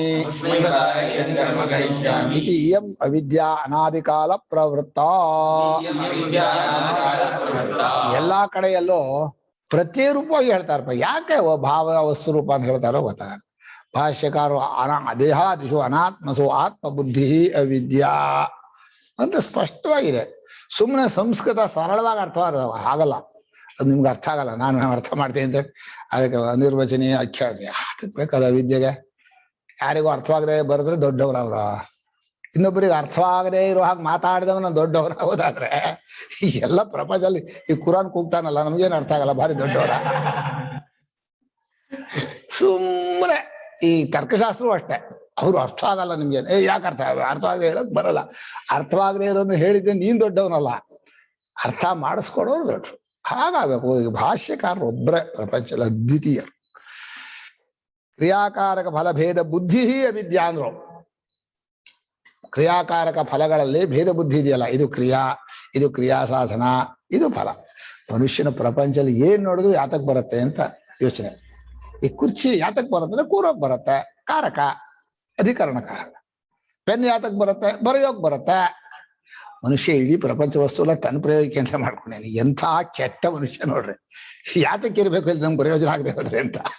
ಆ ಮರ ಯಾಕೆ ಇರ್ಬೇಕೋ, ಇಲ್ಲ ನನ್ ಕಟ್ಟಿಗೆಗೆ ಬರ್ಬೇಕು, ಇಲ್ಲೇ ಹೋದ್ರೆ ನನ್ನ ಮನೆ ಯಾವ ತೊಲೆಗೆಲೆ ಬರ್ಬೇಕು, ಯಾವ್ದು ಕಡೀರಿ ಪ್ರಯೋಜನ ಇಲ್ಲ ಅದು. ಅಂದ್ರೆ ಇವನಿಗೋಸ್ಕರ ಎಲ್ಲ ಬದುಕಬೇಕು, ಇವನಿಗೋಸ್ಕರ ಎಲ್ಲ ಇರ್ಬೇಕು ಅಂತ. ಎಷ್ಟು ಕೆಟ್ಟದಾದಂಥ ಪ್ರಮಾತೃತ್ವ ನೋಡು. ತನ್ನ ಕೆಲಸಕ್ಕೆ ಉಪಯೋಗವಾಗುವ ಹಾಗೆ ಈ ಜಗತ್ತಿನ ಎಲ್ಲಾ ವಸ್ತುಗಳು ಎಲ್ಲಾ ವ್ಯಕ್ತಿಗಳು ಇರಬೇಕು ಅನ್ನೋ ಬುದ್ಧಿ ಇದೆಯಲ್ಲ, ಇದೇ ಅತ್ಯಂತ ಕೆಟ್ಟದು. ಅದರಲ್ಲಿ ಕ್ರಿಯೆ ಇದೆ, ಕಾರಕಗಳು ಅಂದ್ರೆ ಕ್ರಿಯೆಗೆ ಸಾಧನಗಳು. ಆ ಕ್ರಿಯೆ ಕಾರಕ ಎರಡು ಆದ್ಮೇಲೆ ಫಲ ಒಂದು ಆಗೇ ಆಗತ್ತಲ್ಲ. ಅದು ನಾನು ಹೇಳ್ದ ಫಲ ಬರ್ಬೇಕು, ಅದಾಗಿ ಅದು ಫಲ ಇವನ್ ಕೈಲಿ ಇಲ್ಲ ಅಂತ ಗೊತ್ತಿಲ್ಲ ಪಾಪ, ಆದ್ರೂ ನಾನ್ ಮಾಡ್ಕೊಂಡು ಫಲವೇ ಆಗ್ಬೇಕು ಅಂತ ಅಂತ ಬಹಳ ಕೆಟ್ಟ ಮನುಷ್ಯ. ಈ ಭೇದ ಬುದ್ಧಿ ಇದೆಯಲ್ಲ, ಹೌದು, ಈ ಭೇದ ಇದೇನೋ ಬುದ್ಧಿ ಅವಿದ್ಯೆ ಅಂದ್ರೆ ಆ ಭೇದ ಪೂರ್ವ ದೇಹಾದಿಗಳಲ್ಲೂ ಬಂದಿದೆ. ಇಲ್ಲಿ ಕ್ರಿಯಾಕಾರಕ ಫಲ ಇದೆ. ಮನುಷ್ಯ ತನ್ನ ಮೇಲೆ ನಾಮರೂಪಗಳನ್ನು ಹಾಕೊಂಡಿದ್ರೆ ಎಲ್ಲಕ್ಕೂ ನಾಮರೂಪ ಲೇಬಲ್ ಹಾಕದ. ತನ್ನ ಮೇಲೆ ಕ್ರಿಯಾಕಾರಕ ಫಲ ಬುದ್ಧಿ ಇದೆ ಅಂದ್ರೆ ಅಲ್ಲೂ ಅದನ್ನ ಅಂಟಿಸದ. ಅದು ಬರೋದಕ್ಕೆ ಕಾರಣ ಇಲ್ಲಿ ದೇಹೇಂದ್ರಿಯ ಮನಸ್ಸುಗಳಲ್ಲಿ ಕ್ರಿಯೆ ಇದೆ, ಇದು ಒಂದಕ್ಕೊಂದಕ್ಕೂ ಕಾರಕವಾಗಿದೆ. ಇದನ್ನ ಮಾಡಿದ್ರೆ ಕಾಲಿದ್ರೆ ನಡೆಯೋಕ್ ಬರುತ್ತೆ, ಅದನ್ನ ನಡೆದ್ರೆ ಒಂದು ಫಲ ಆಗತ್ತೆ. ಈ ಕ್ರಿಯಾಕಾರಕ ಫಲ ತನ್ನ ದೇಹೇಂದ್ರಿಯಗಳಲ್ಲೇ ಕ್ರಿಯಾಕಾರಕ ಫಲ ಇರೋದು. ಆ ಭೇದ ಬುದ್ಧಿಯನ್ನು ಇಟ್ಕೊಂಡು ಅದ್ರಲ್ಲಿ ತಾನು ಅನ್ನೋದ್ರಿಂದ ಹೊರಗಡೆ ಎಲ್ಲ ಯಾತಕ್ಕೆ ಬರುತ್ತೆ. ಫ್ಯಾನ್ ಇಷ್ಟ ಹಾಕಿದಾರಲ್ಲ ಯಾತಕ್ಕೆ, ಲೈಟ್ ಇಷ್ಟ ಯಾತಕ್ಕೆ, ಏನ್ ಪ್ರಯೋಜನ? ಒಟ್ಟು ಪ್ರಯೋಜನವಿಲ್ಲದೆ ಮನುಷ್ಯ ನೋಡೋದೇ ಇಲ್ಲ. ಈ ಭೇದ ಬುದ್ಧಿಯೇ ಅವಿದ್ಯ. ಈ ತಪ್ಪು ತಿಳುವಳಿಕೆ ಇದೆಯಲ್ಲ, ಇದು ಅವಿದ್ಯ. ಆತ್ಮನಿ ನಿತ್ಯ ಪ್ರವೃತ್ತ. ನಿತ್ಯ ಪ್ರವೃತ್ತ ಅಂದ್ರೆ ಹೇಳ್ಕೊಟ್ಟು ಬಂದದ್ದಲ್ಲ, ಯಾವಾಗ ಶುರುವಾಯ್ತು ಅಂತ ಗೊತ್ತಾಗಲ್ಲ.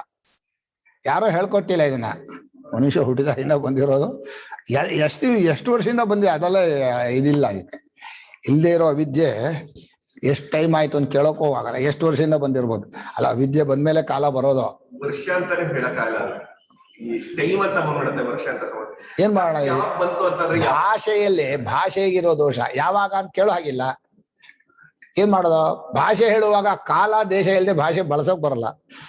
ಆತ್ಮನಿ ನಿತ್ಯ ಪ್ರವೃತ್ತ, ಯಾವಾಗಲೂ ಅಂದ್ರೆ ಯಾವಾಗಲೂ ಅನ್ನೋ ಟೈಮಲ್ಲಲ್ವಾ? ಹೇಗೆ ಹೇಳೋದಪ್ಪ, ಹೇಳೋ. ನಾವು ಇದನ್ನೆಲ್ಲ ಅಕ್ಸೆಪ್ಟ್ ಮಾಡಿದೀವಿ ಅಂತ ತಗೊಂಡಾಗ ಯಾವಾಗ್ಲೂ ಅಂತ ತಗೋಬೇಕು. ಅಕ್ಸೆಪ್ಟ್ ಮಾಡಿದಾಗ ಎಟರ್ನಾಲಿಟಿ ಬರುತ್ತೆ. ಸರಿಪ, ಈಗ ಅವಿದ್ಯೆ ಗೊತ್ತಾಯ್ತು. ಅವಿದ್ಯೆ ಗೊತ್ತಾಯ್ತು, ಯಾವತ್ ಬಂತು ಅಂತ ಕೇಳ್ತಾನೆ. ಕೇಳೋ ಹಾಗಿಲ್ಲ ಅಂತೀಯ. ಏನ್ ಕೇಳೋಣ? ಯಾಕೆ ಬಂತು ಕೇಳಾಗಲ್ಲ. ಯಾಕೆ ಯಾವಾಗ ಎರಡೂ ಕಾರ್ಯ ಸುಮ್ನೆ ಹೇಳ್ಬೇಕಷ್ಟೆ. ಈಗ ಅದು ಅಧ್ಯಾರೋಪ ಉಪದೇಶ ಮಾಡಕ್ಕಾಗಲ್ಲ. ಅದರ ವಿವರಣೆ ಏನು? ಮಮ ಕರ್ಮ, ನನ್ ಡ್ಯೂಟಿ, ನಾನ್ ಕೆಲಸ. ಅದು ಕ್ರಿಯೆನ ಹಾಕೊಂಡ. ಅಹಂ ಕರ್ತ, ನಾನು ಕರ್ತೃಕಾರಕ ಅಥವಾ ಹೇತು ಕರ್ತೃಕಾರಕ. ಮಾಡಿಸೋನೋ ಮಾಡೋನೋ ಅಥವಾ ಇನ್ನೊಬ್ಬರಿಗೆ ಉಪಯೋಗ ಆಗೋನೋ ಏನ್ ಬೇಕಾರಾಗ್ಬೋದು. ಪ್ರಪಂಚ ಕರ್ತೃಾದಿ ಎಲ್ಲಾ ಕಾರಕ. ನಮ್ಮ ಮೇಲೆ ಇನ್ನೊಬ್ಬ ಕೂತ್ರೆ ಅಧಿಕರಣ ಕಾರಕ. ನಂಗೆ ಯಾರು ಕೊಟ್ರೆ ನಾನು ಸಂಪ್ರದಾನ ಕಾರಕ. ತಗೊಳ್ಳೋನು ಸಂಪ್ರದಾನ. ನನ್ನ ಮೈ ಮೇಲೆ ಕೂತ್ರೆ ನಾನು ಅಧಿಕರಣ. ನನ್ನನ್ನೇ ಯಾರು ಬಳಸ್ಕೊಟ್ರೆ ನಾನು ಸಾಧನ. ನನ್ನ ನೋಡ್ತಾ ಇದ್ರೆ ನಾನು ಕರ್ಮಕಾರಕ. ನಾನು ಕರ್ಮಕಾರಕ ಹೌದು ಅಲ್ವಾ?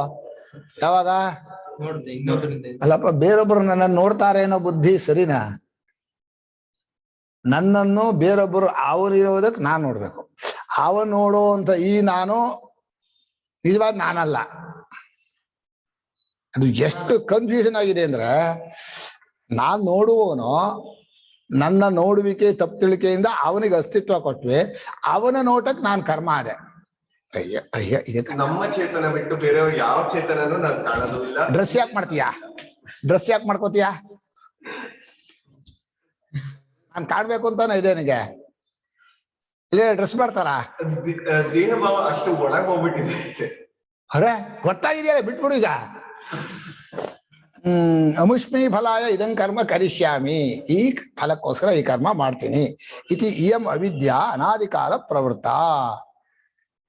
ಈ ಅವಿದ್ಯೆ ಯಾವತ್ ಶುರುವಾಯ್ತು ಅಂತ ಯಾರಿಗೂ ಗೊತ್ತಾಗಲ್ಲ. ಅನಾದಿಕಾಲ ಅಂತ ಹೇಳಿದ್ರು. ಅನಾದರಣಂತೋ ನೈಸರ್ಗಿಕೋಧ್ಯಾಸಃ ಅಂತ. ಅಸ್ಯಾಹ ಅವಿದ್ಯಾಯಾಹ ನಿವರ್ತಕಂ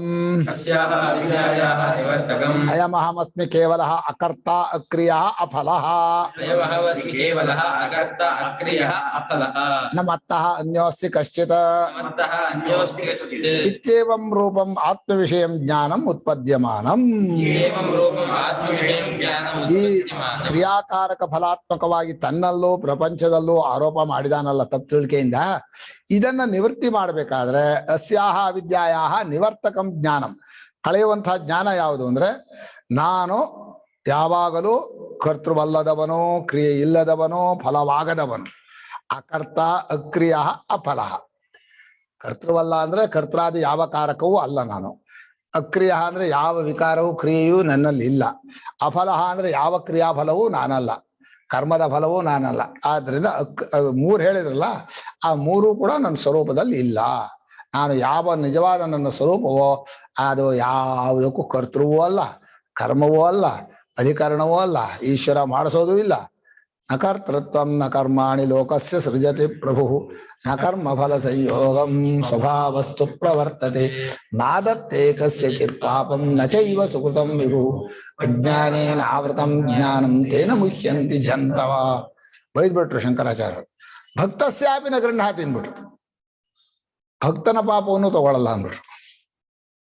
ಅಂದ್ರೆ ಪರಮಾತ್ಮನು ಯಾವ ಕ್ರಿಯೆಯೂ ಇಲ್ಲದವರು ಅಂಥ ನನ್ನ ಸ್ವರೂಪ. ಅಫಲಃ ನ ಅನ್ಯೋಸ್ತಿ ಕಶ್ಚಿತ, ಇದು ಸರ್ವಾತ್ಮ ಭಾವ. ನನಗಿಂತ ಬೇರೆ ಯಾರಿದ್ದು ಯಾವುದೂ ಇಲ್ಲ ಅಂದ್ರೆ ಎಲ್ಲವೂ ನನ್ನ ಸ್ವರೂಪವೇ. ಇತ್ಯೇವಂ ರೂಪಂ ಆತ್ಮ ವಿಷಯಂ ಜ್ಞಾನಂ, ಈ ರೀತಿಯಾದ ಯಥಾರ್ಥ ಜ್ಞಾನ. ಈಗ ತಿಳ್ಕೊಂಡಕ್ಕೆ ಕರೆಕ್ಟಾಗಿ ವಿರುದ್ಧ ಅದು. ಆ ಯಥಾರ್ಥವಾದ ಜ್ಞಾನ, ಆತ್ಮಸ್ವರೂಪ ತನ್ನ ಸ್ವರೂಪ ಹೇಗಿದೆ ಅಂತ ಯಾವ ಉಂಟಾಗತ್ತೋ ಅದು ಆ ವಿದ್ಯೆಯನ್ನು ನಿವರ್ತಕಂ ತೆಗೆದು ಹಾಕ್ಬಿಡತ್ತೆ. ಕರ್ಮ ಪ್ರವೃತ್ತಿ ಹೇತುಭೂತಾಯ ಭೇದ ಬುದ್ಧೇ ನಿವರ್ತಕತ್ವ. ಕರ್ಮದಲ್ಲಿ ತೊಡಗೋದಕ್ಕೆ ಭೇದ ಬುದ್ಧಿ ಅಂದ್ರೆ ಭೇದದಲ್ಲಿ ಸತ್ಯತ್ವ ಬುದ್ಧಿ ಇರಲೇಬೇಕು. ಆ ಭೇದ ಬುದ್ಧಿ ಇಲ್ಲದೆ ಹೋದ್ರೆ ಕರ್ಮದಲ್ಲಿ ಪ್ರವೃತ್ತಿ ಆಗೋಲ್ಲ. ಅದನ್ನ ಈ ಎಲ್ಲವೂ ನಾನೇ ಆಗಿದ್ದೀನಿ, ಇದು ಯಾವುದು ಇಲ್ಲವೇ ಇಲ್ಲ, ಬರೀ ತೋರಿಕೆ ಅಂದ್ರೆ ಹೋಯ್ತು. ಆದ್ರೆ ಯಾವ ಕ್ರಿಯಾಕಾರಕ ಫಲವೂ ನನ್ನ ಸ್ವರೂಪದಲ್ಲಿ ಇಲ್ಲ. ಈ ಭೇದ ಬುದ್ಧಿ ಅನ್ನೋದು ವ್ಯವಹಾರದಲ್ಲೂ ತೊಂದರೆ. ಮನೆಗೆ 4 ಜನ ಬಂದು ಒಬ್ಬೊಬ್ರಿಗೆ ಒಂದೊಂದು ಥರ ಮಾಡಿದರೆ, ಭೇದ ಬುದ್ಧಿ ಮಾಡಿದರೆ ಬಹಳ ಬೇಜಾರಾಗತ್ತೆ. ನೀನು ಅಲ್ಲಿ ಕೂತ್ಕೋ, ಅವ್ರು ಇಲ್ಲಿ ಬರ್ಲಿ, ಇದು ಯಾಕಬೇಕಪ್ಪ? ಭೇದ ಬುದ್ಧಿ ಅನ್ನೋದೇ ಇನ್ನೊಬ್ಬರಿಗೆ ಹಿಂಸೆ. ಅದಕ್ಕೆ ಬ್ರಹ್ಮತಂಪರಾದಾದ್ಯೋನ್ಯತ್ರ ಆತ್ಮನೋ ಬ್ರಹ್ಮವೇದ ಕ್ಷತ್ರಂತಂಪರಾದಾದ್ಯೋನ್ಯತ್ರ ಆತ್ಮನಃ ಕ್ಷತ್ರಂ ವೇದ. ಆಮೇಲೆ ಲೋಕಾನ್ಸ್ತಾನ್ ಪರಾದೋ ಯೋನ್ಯತ್ರ ಆತ್ಮನೋ ಲೋಕಾನ್ ವೇದ ಸರ್ವಂತಂ ಪರಾದಾದ್ಯೋನ್ಯತ್ರ ಆತ್ಮನಃ ಸರ್ವಂ ವೇದ. ಇದಂ ಬ್ರಹ್ಮ ಇದಂ ಕ್ಷತ್ರಂ ಇದಮೇ ಲೋಕ ಇಮೇ ದೇವ ಇದಂ ಸರ್ವಂ ಯದಯಮಾತ್ಮ. ಬೃಹದಾರಣ್ಯಕ. ನೀನು ಅದು ಅಂತ ಬೇರೆ ನೋಡ್ತೀಯಲ್ಲ, ಅದಕ್ಕೆ ಬೇಜಾರಾಗ್ಬಿಡತ್ತಂತೆ. ಯಾಕೆ ಬೇಜಾರು? ಅಲ್ಲ ನೀನೇ ನಾನು ಬೇರೆ ಅಲ್ಲ, ನಾನು ನೀನು ಬಿಟ್ಟಿಯಲ್ಲ ನನ್ನ ಬೇಜಾರು ಮಾಡಿಕೊಂಡು ತಿರಸ್ಕಾರ ಮಾಡಿ ಸಿಟ್ಟಿನಿಂದ ನಿನ್ನ ಮನಸ್ಸನ್ನು ಕೆಡಿಸಿ ಹೊರಗಡೆ ಹಾಕಿ ಮೆಟ್ಕೊಂಡು ಕ್ರಿಯಾಕಾರಕ ಫಲದಲ್ಲಿ ಅದ್ದು ಬಿಡುತ್ತೆ. ಆಯ್ತು, ಮಾಡಿದ ಫಲ ನೀನಿಷ್ಟೇ. ಯಾರನ್ನ ಬೇರೆಯವರಾಗಿ ನೋಡ್ತೀಯೋ ಆ ಬೇರೆಯವರಾಗಿ ನೋಡಿಸ್ಕೊಂಡು ವಸ್ತುವಿಗೆ ಬೇಜಾರು. ನಾನು ಅವನೇ ಆಗಿದ್ದೀನಿ ಆದ್ರೂ ನನ್ನನ್ನು ಬೇರೆಯವನು ಅಂತ ತಿಳ್ಕೊತೀಯಲ್ಲ, ಆ ಭೇದ ಬುದ್ಧಿ ಮಾಡ್ಬಿಟ್ಟಿಯಲ್ಲ ನೀನು. ನಾನು ನೀನು ಬೇರೆ ಅಲ್ಲ ಅಂತ ನಿನಗೆ ಗೊತ್ತು. ನೀನು ಯಾವಾಗ ಅವನು ನೀನು ಅದು ಇದು ಅಂತ ವಸ್ತು ನೋಡಿದ್ ಕೂಡಲೇ ಏನಾಗತ್ತೆ? ಅದಕ್ಕೆ ಸಿಟ್ಟು ಬರುತ್ತೋ ಇಲ್ವಾ? ಸಿಟ್ಟು ಬಂದ್ ಕೂಡಲೇ ಮನಸ್ಸನ್ನು ಎಳೆದು ಬಿಡುತ್ತೆ ಕಾಮಾರಿ ದೋಷದಿಂದ. ಆಯ್ತು, ಕಥೆ ಮುಗೀತಿ. ಒಂದು ಅಂದ್ರೆ ಭೇದ ಬುದ್ಧಿಯಲ್ಲಿ ಆ ವಸ್ತುವಿಗೂ ನೋವಾಗತ್ತೆ ಅಂತ ಉಪನಿಷತ್ತು ಬಹಳ ಚೆನ್ನಾಗಿದೆ, ಅದ್ಭುತ. ಆದ್ರಿಂದ ತುಶಬ್ದ ಪಕ್ಷದ್ವಯ ವ್ಯಾವೃತ್ಯರ್ಥ. ಎಲ್ಲಿದೆ ತುಶಬ್ದ? ಆತ್ಮಜ್ಞಾನಸ್ಯ ತು ಅಂದ್ರಲ್ಲ, ಅವರೇ ಹಾಕಿರೋ ತುಶಬ್ದ. ಮೂಲದ ತುಶಬ್ದ ಅಲ್ಲ ಇದು. ಆತ್ಮಜ್ಞಾನಸ್ಯ ತು ಕೇವಲಸ್ಯ ಅಂತ ತೂ ಹಾಕಿದ್ರು. ತೂ ಯಾಕೆ ಹಾಕಿದ್ರಿ ಅಂದ್ರೆ ಇನ್ 2 ಪಕ್ಷ ಇತ್ತಲ್ಲಪ್ಪ. ಆತ್ಮಜ್ಞಾನ ಬಿಟ್ರೆ ಕೇವಲ ಕರ್ಮವಾಗಲಿ ಜ್ಞಾನ ಕರ್ಮ ಅದು ಎರಡೂ ಇಲ್ಲ. ನಿವೃತ್ತ್ಯರ್ಥ. ನ ಕೇವಲೇಭ್ಯ ಕರ್ಮಭ್ಯ ನ ಚ ಜ್ಞಾನ ಕರ್ಮಾಭ್ಯಾಂ ಸಮುಚಿತಾಭ್ಯಾಂ ನಿಶ್ರೇಷ ಪ್ರಾಪ್ತಿ ಇತಿ ಪಕ್ಷದ್ವಯಂ ನಿವರ್ತಯತಿ. ಸ್ವಾಮಿಗಳು ಈ 2 ವಾಕ್ಯ ಭಾಷ್ಯದಲ್ಲ, ಯಾರೋ ಕೆಳಗಡೆ ವ್ಯಾಖ್ಯಾನವಾಗಿ ಬರೆದದ್ದನ್ನ ಈ ಭಾಷೆಯಲ್ಲಿ ಸೇರಿಸ್ಬಿಟ್ಟಿದ್ದಾರೆ. ಯಾಕಂದ್ರೆ ಆತ್ಮಜ್ಞಾನಸ್ಯತು ಅನ್ನೋದು ಶಂಕರ ಭಾಷ್ಯ. ತಮ್ಮ ಭಾಷೆಯ ತುಶಬ್ದವನ್ನೇ ಅವ್ರು ಹೀಗೆ ವ್ಯಾಖ್ಯಾನ ಮಾಡ್ತಾರ, ಮಾಡಲ್ಲ. ಯಾರೋ ವ್ಯಾಖ್ಯಾನ ಮಾಡೋರು ಮಾಡಿರೋದನ್ನ ಭಾಷೆಗೆ ಸೇರಿಸ್ಬಿಟ್ಟಿದ್ದಾರೆ ಅಂತ. ಅಕಾರ್ಯತ್ವಾಚ ನಿಶ್ರೇಯಸಸ್ಯ ಕರ್ಮ ಸಾಧನತ್ವಾನುಪತ್ತಿ ಪ್ರಸಿದ್ಧ. ಕಾರ್ಯ ಅಂದ್ರೆ ಕ್ರಿಯಾಫಲ 4 ತರ: ಉತ್ಪಾದ್ಯ, ಆಪ್ಯ, ಸಂಸ್ಕಾರ್ಯ, ವಿಕಾರ್ಯ. ಅಕಾರ್ಯತ್ವ ನಿಶ್ಚಯ ಮೋಕ್ಷ ಅನ್ನುವಂಥದ್ದು ಕರ್ಮಫಲ ಅಲ್ಲ, 4 ಅಲ್ಲ. ಸಮನ್ವಯ ಸೂತ್ರಲ್ಲೂ ಇದೆ, ಬೇಕಾದಷ್ಟು ಕಡೆ ಇದೆ. ಈಶಾವಾಸ್ಯ ಯಾಕೆ? ಸಮನ್ವಯ ಸೂತ್ರ ಸ್ಪಷ್ಟವಾಗಿದೆ ಅಲ್ಲ. ಉತ್ಪಾದ್ಯೋ ಮೋಕ್ಷ ನಾಪ್ಯಾಪ್ಯ ನಾಪಿ ವಿಕಾರ್ಯ, ಬೇಕಾದಷ್ಟು ಶಂಕರ ಭಾಷೆಯಲ್ಲಿ ಬಂದಿದಾಗದೆಲ್ಲ ಇದೆ. ಹೀಗೆ ಅಕಾರ್ಯ ಅಂದ್ರೆ ಕ್ರಿಯಾ ಫಲವಲ್ಲದೆ ಇರೋದ್ರಿಂದ ಮೋಕ್ಷ ಅನ್ನೋದು ಕರ್ಮ ಸಾಧನೆಯಿಂದ ಆಗೋಲ್ಲ, ಒಂದರ್ಥ. ಮೋಕ್ಷ ಕರ್ಮ ಸಾಧನೆಯಿಂದ ಆಗೋದಿಲ್ಲ ಅಷ್ಟೇ ಅಲ್ಲ, ಕರ್ಮದಿಂದ ಉಂಟಾದ ನಿತ್ಯವಾಗಿಯೂ ಇರೋಲ್ಲ. ನಹಿ ನಿತ್ಯಂ ವಸ್ತು ಕರ್ಮಣ ಜ್ಞಾನೇನವಾ ಕ್ರಿಯತೆ. ಕ್ರಿಯತೆಯಿಂದ ಉತ್ಪದ್ಯತೆ ಅಂತ. ನಿತ್ಯವಾದ ವಸ್ತುವನ್ನ ಜ್ಞಾನದಿಂದಲಾಗಲಿ ಕರ್ಮಲಾಗಲಿ ಉಂಟು ಮಾಡೋಕ್ಕಾಗಲ್ಲ. ಜ್ಞಾನ ಅಂದ್ರೆ ಉಪಾಸನೆ ಅಂತ ಅರ್ಥ ಮಾಡ್ಬೇಕು. ಜ್ಞಾನ ಎಲ್ಲೂ ಉಂಟು ಮಾಡಲ್ಲ. ಒಂದು ತಮಾಷೆ ಶ್ಲೋಕ ಇದೆ, ಜ್ಞಾನಂ ನಪುಂಸಕಂ ಪ್ರೋಕ್ತಂ ಅಂತ. ಕೇಳಿದ್ದೀರಾ? ಜ್ಞಾನ ಶಬ್ದ ನಪುಂಸಕಲಿಂಗ. ನಪುಂಸಕನಿಗೆ ಏನು ಉತ್ಪತ್ತಿ ಮಾಡಕ್ ಬರಲ್ಲ. ನಪುಂಸಕ ಅಂದ್ರೆ ಪುರುಷತ್ವ. ಜ್ಞಾನದಿಂದ ಏನು ಉಂಟಾಗಲ್ಲ ಅನ್ನೋಕೆ ಜ್ಞಾನಂ ನಪುಂಸಕಂ ಪ್ರೋಕ್ತಂ ಅಂತ ತಮಾಷೆ ಹೇಳ್ತಾರೆ. ಅಂದ್ರೆ ಇರೋದನ್ನು ತಿಳಿಸೋದಷ್ಟೇ ಹೊರತು ಜ್ಞಾನ ಏನನ್ನು ಉಂಟು ಮಾಡಲ್ಲ ಅಂತ. ಕೇವಲ ಜ್ಞಾನಮಪಿ ಅನರ್ಥಕಂ ತರ್ಹಿ. ಹಾಗಾದ್ರೆ ಜ್ಞಾನವೂ ಬೇಡನೆ, ಇದ್ದದ್ದಿದ್ದಾಗೆ ಇರುತ್ತಲ್ಲ. ಪರಮಾತ್ಮ ಇದ್ದೇ ಬಿಟ್ಟೇನೆ, ಸುಷುಪ್ತಿಯಲ್ಲೂ ಇದ್ದಾನೆ, ಜಾಗೃತಲ್ಲೂ ಇದ್ದಾನೆ, ಯಾವಾಗಲೂ. ಯಾವ್ದಕ್ಕೆ ಜ್ಞಾನ ಬೇಕು ಅಂದ್ರು? ಆಗಲ್ಲ ಅಂದ್ರು. ಅವಿದ್ಯಾ ನಿವರ್ತಕತ್ವೇ ಸತಿ ದೃಷ್ಟ ಕೈವಲ್ಯ ಫಲಾವಸಾನತ್ವ. ತಪ್ಪು ತಿಳುವಳಿಕೆ ಇದೆ ಅಂತ ಒದ್ದಾಡ್ತಾ ಇದೀವಿ, ಅದನ್ನ ತೆಗಿಯೋದಕ್ಕೆ ಜ್ಞಾನ ಇಲ್ಲದೆ ಯಾವ್ದಕ್ಕಾಗತ್ತೆ? ಆತ್ಮ ತಪ್ಪು ತಿಳುವಳಿಕೆಯನ್ನು ಓಡಿಸಲ್ಲ. ಈಗ ಪರಮಾತ್ಮನು ಸಾಕ್ಷಿ ಆಗಿದಾನಲ್ಲ, ಅವ್ನು ತಪ್ಪು ತಿಳ್ಕೇನು ಓಡಿಸಲ್ಲ, ಸರಿಯಾದ ತಿಳ್ಕೇನು ಕರ್ಕೊಂಡ್ ಬರೋದು ಇಲ್ಲ, ಸುಮ್ಮನೆ ಇರ್ತಾನೆ. ಅವನು ಎಷ್ಟು ತಾಟಸ್ಯ ಅಂದ್ರೆ, ನಾನು ತಿಳ್ಕೊಂಡ್ರೆ ತಿಳ್ಕೊಳ್ಳಿ, ತಿಳ್ಕೊಳ್ಳೋದ್ರು ಇಲ್ಲ, ತಪ್ಪು ತಿಳ್ಕೊಳ್ಳಿ, ಬಿಟ್ಟು ಹೋದ್ರು ಹೋಗ್ಲಿ ಅಂತ. ಬಿಟ್ಟು ಹೋಗಕ್ಕಾಗಲ್ಲ, ಆ ವಿಷಯ ಬೇರೆ. ಒಟ್ಟು ಕೇವಲ ಆತ್ಮನ ಅಸ್ತಿತ್ವ ಸ್ವರೂಪದಲ್ಲಿ ಒಂದಾಗೋದು, ಅದು ಅಜ್ಞಾನವನ್ನು ನಾಶ ಮಾಡಲ್ಲ. ತಿಳ್ಕೊಂಡ್ರು ಜ್ಞಾನ ಬಂದ್ರೆ ಹೋಗುತ್ತೆ. ಜ್ಞಾನಕ್ಕೂ ಅಜ್ಞಾನಕ್ಕೂ ವಿರೋಧ ಅಂತ ಹೇಳಿದೆ. ಅದಕ್ಕೇನು ನಮ್ಮಲ್ಲಿ ಬಹಳ ಜನ ಕೇಳ್ತಾರೆ, ಇದು ಹೊಳೆಸಿಬದವರು ನಿದ್ದೆ ಮಾಡ್ಬಿಟ್ರೆ ಮೋಕ್ಷ ಅನ್ಬಿಡ್ತಾನೆ ಅಂತ. ಭಾರಿ ಕೆಟ್ಟ ಆರೋಪ, ಅದು ಅರ್ಥವೇ ಆಗಿಲ್ಲ. ನಿದ್ರೆಯಲ್ಲಿ ನಮ್ಮ ಸ್ವರೂಪ ಒಂದೇ ಉಳಿದಿದೆ ಅಂತ ಹೇಳಿದ್ರೆ, ಸ್ವರೂಪದಲ್ಲಿ ಒಂದಾಗೋದು ಮೋಕ್ಷ ಮಾಡ್ಕೊಂಡೆ. ಒಂದಾಗೋದು ಕ್ರಿಯೆ ಆದ್ರೆ ಕ್ರಿಯೆಯಿಂದ ಮೋಕ್ಷ ಅಂತ ಆಗತ್ತೋ ಇಲ್ವಾ? ಮತ್ತ ಏನು ತಿಳ್ಕೊಂಡ್ಯಾರ? ಹೊಳೆಸಿ ಬರೋದವರಲ್ಲ ಪರಮಾತ್ಮನಲ್ಲಿ ಒಂದಾಗ್ಬಿಡ್ತಾರೆ, ಮೋಕ್ಷ ಆಗ್ಬಿಡುತ್ತೆ. ಅದ್ರ ಒಂಚೂರು ಭೇದ ಇರ್ಬೇಕಲ್ಲಿ. ನ ಕದಾಚಿದಪಿ ಬ್ರಹ್ಮಣ ಸಂಪತ್ತಿರ್ ನಾಸ್ತಿ ಭಾಷೆಕಾರರು. ಯಾವಾಗ್ಲೂ ಜೀವ ಬ್ರಹ್ಮರಿಂದ ಬೇರೆ ಆಗಿಲ್ಲ ಕಣೋ. ಈ ಎಚ್ಚರದಲ್ಲಿ ಬೇರೆ ಆಗಿದ್ದೀನಿ, ನೀನ್ ಮಾಡ್ಕೊಂಡಿದ್ದಲ್ಲ, ಅದನ್ನ ಇಟ್ಕೊಂಡು ಸತಿ ಸೌಮ್ಯ ಅಪೀತೋ ಭವತಿ ಸದಾ ಸೌಮ್ಯ ಸದಾ ಸಂಪನ್ನೋ ಭವತಿ ಹೇಳಿದ್ರು. ಯಾವತ್ತೂ ಬೇರೆ ಆಗೇ ಇಲ್ಲ. ಭಾಷ್ಯಕಾರರಿಗೆ ಆ ಸಂಪ್ರದಾಯ ಇದೆ ಅರ್ಥ ಮಾಡೋದು. ಬಾಕಿಯವ್ರು ಹಾಗಲ್ಲ. ಅವರು ಶಂಕರ್ ಎಷ್ಟು ಕೋಟಿ ನಮಸ್ಕಾರ ಹಾಕಿದ್ರು ಕಮ್ಮಿ, ಏನು ಕೊಟ್ರು ಕಮ್ಮಿ. ನಮ್ ಟೈಮ್ ಅಂತ ಜೀವ ಕೊಟ್ರು ಏನೇನು ಕೊಟ್ಟಿಲ್ಲ. ಅವಿದ್ಯಾ ನಿವರ್ತಕತ್ವೇ ಸತಿ ತಪ್ಪುಳಿಕೆ ಹೋಗೋದು ಕಂಡಿದೆ. ದೃಷ್ಟ ಫಲ ಜ್ಞಾನ ವ್ಯರ್ಥ ಅಂತ ಹೇಳ್ತೀಯಲ್ಲ, ಆಗೋಲ್ಲ. ದೃಷ್ಟ ಕೈವಲ್ಯ ಫಲ. ದೃಷ್ಟ ಕೈವಲ್ಯ ಅಂದ್ರು ಇಲ್ಲೇ ಈಗಲೇ ಅನುಭವದಲ್ಲೇ ಮೋಕ್ಷ ಬರೋದ್ರಲ್ಲಿ ಮುಗಿಯುತ್ತೆ. ಇನ್ ಏನ್ ಬೇರೆ ಹೇಳ್ಬೇಕು? ಯಾರು ಕೊಡ್ಬೇಕು? ಅದು ಸಮಯದಲ್ಲಿ ಆಗತ್ತೆ ಅಂತ ಹೇಳಿದ. ಅವಿದ್ಯಾ ತಮೋ ನಿವರ್ತಕಸ್ಯ ಜ್ಞಾನಸ್ಯ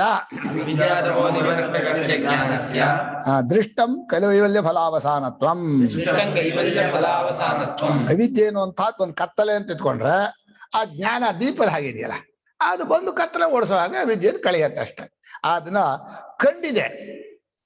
ವಸ್ತು ಸ್ವರೂಪ ಏನೋ ಆತ್ಮನಿದ್ದಾನೆ, ಆದ್ರೆ ತಪ್ಪು ತಿಳಿಕೆಯನ್ನು ಓಡಿಸೋದು ಜ್ಞಾನವೇ ಬೇಕು. ಅದನ್ನು ಕೈವಲ್ಯ ಫಲದಲ್ಲಿ ಜ್ಞಾನ ಕೊನೆಯಾಗೋದು ಕಂಡಿದೆ, ಅದನ್ನ ಜ್ಞಾನ ವೇಸ್ಟ್ ಅಲ್ಲ. ರಜ್ವಾದಿ ವಿಷಯೇ ಸರ್ಪಾದ್ಯಜ್ಞಾನ ತಮೋ ನಿವರ್ತಕ ಪ್ರದೀಪ ಫಲ ಪ್ರಕಾಶ ಫಲವತ್.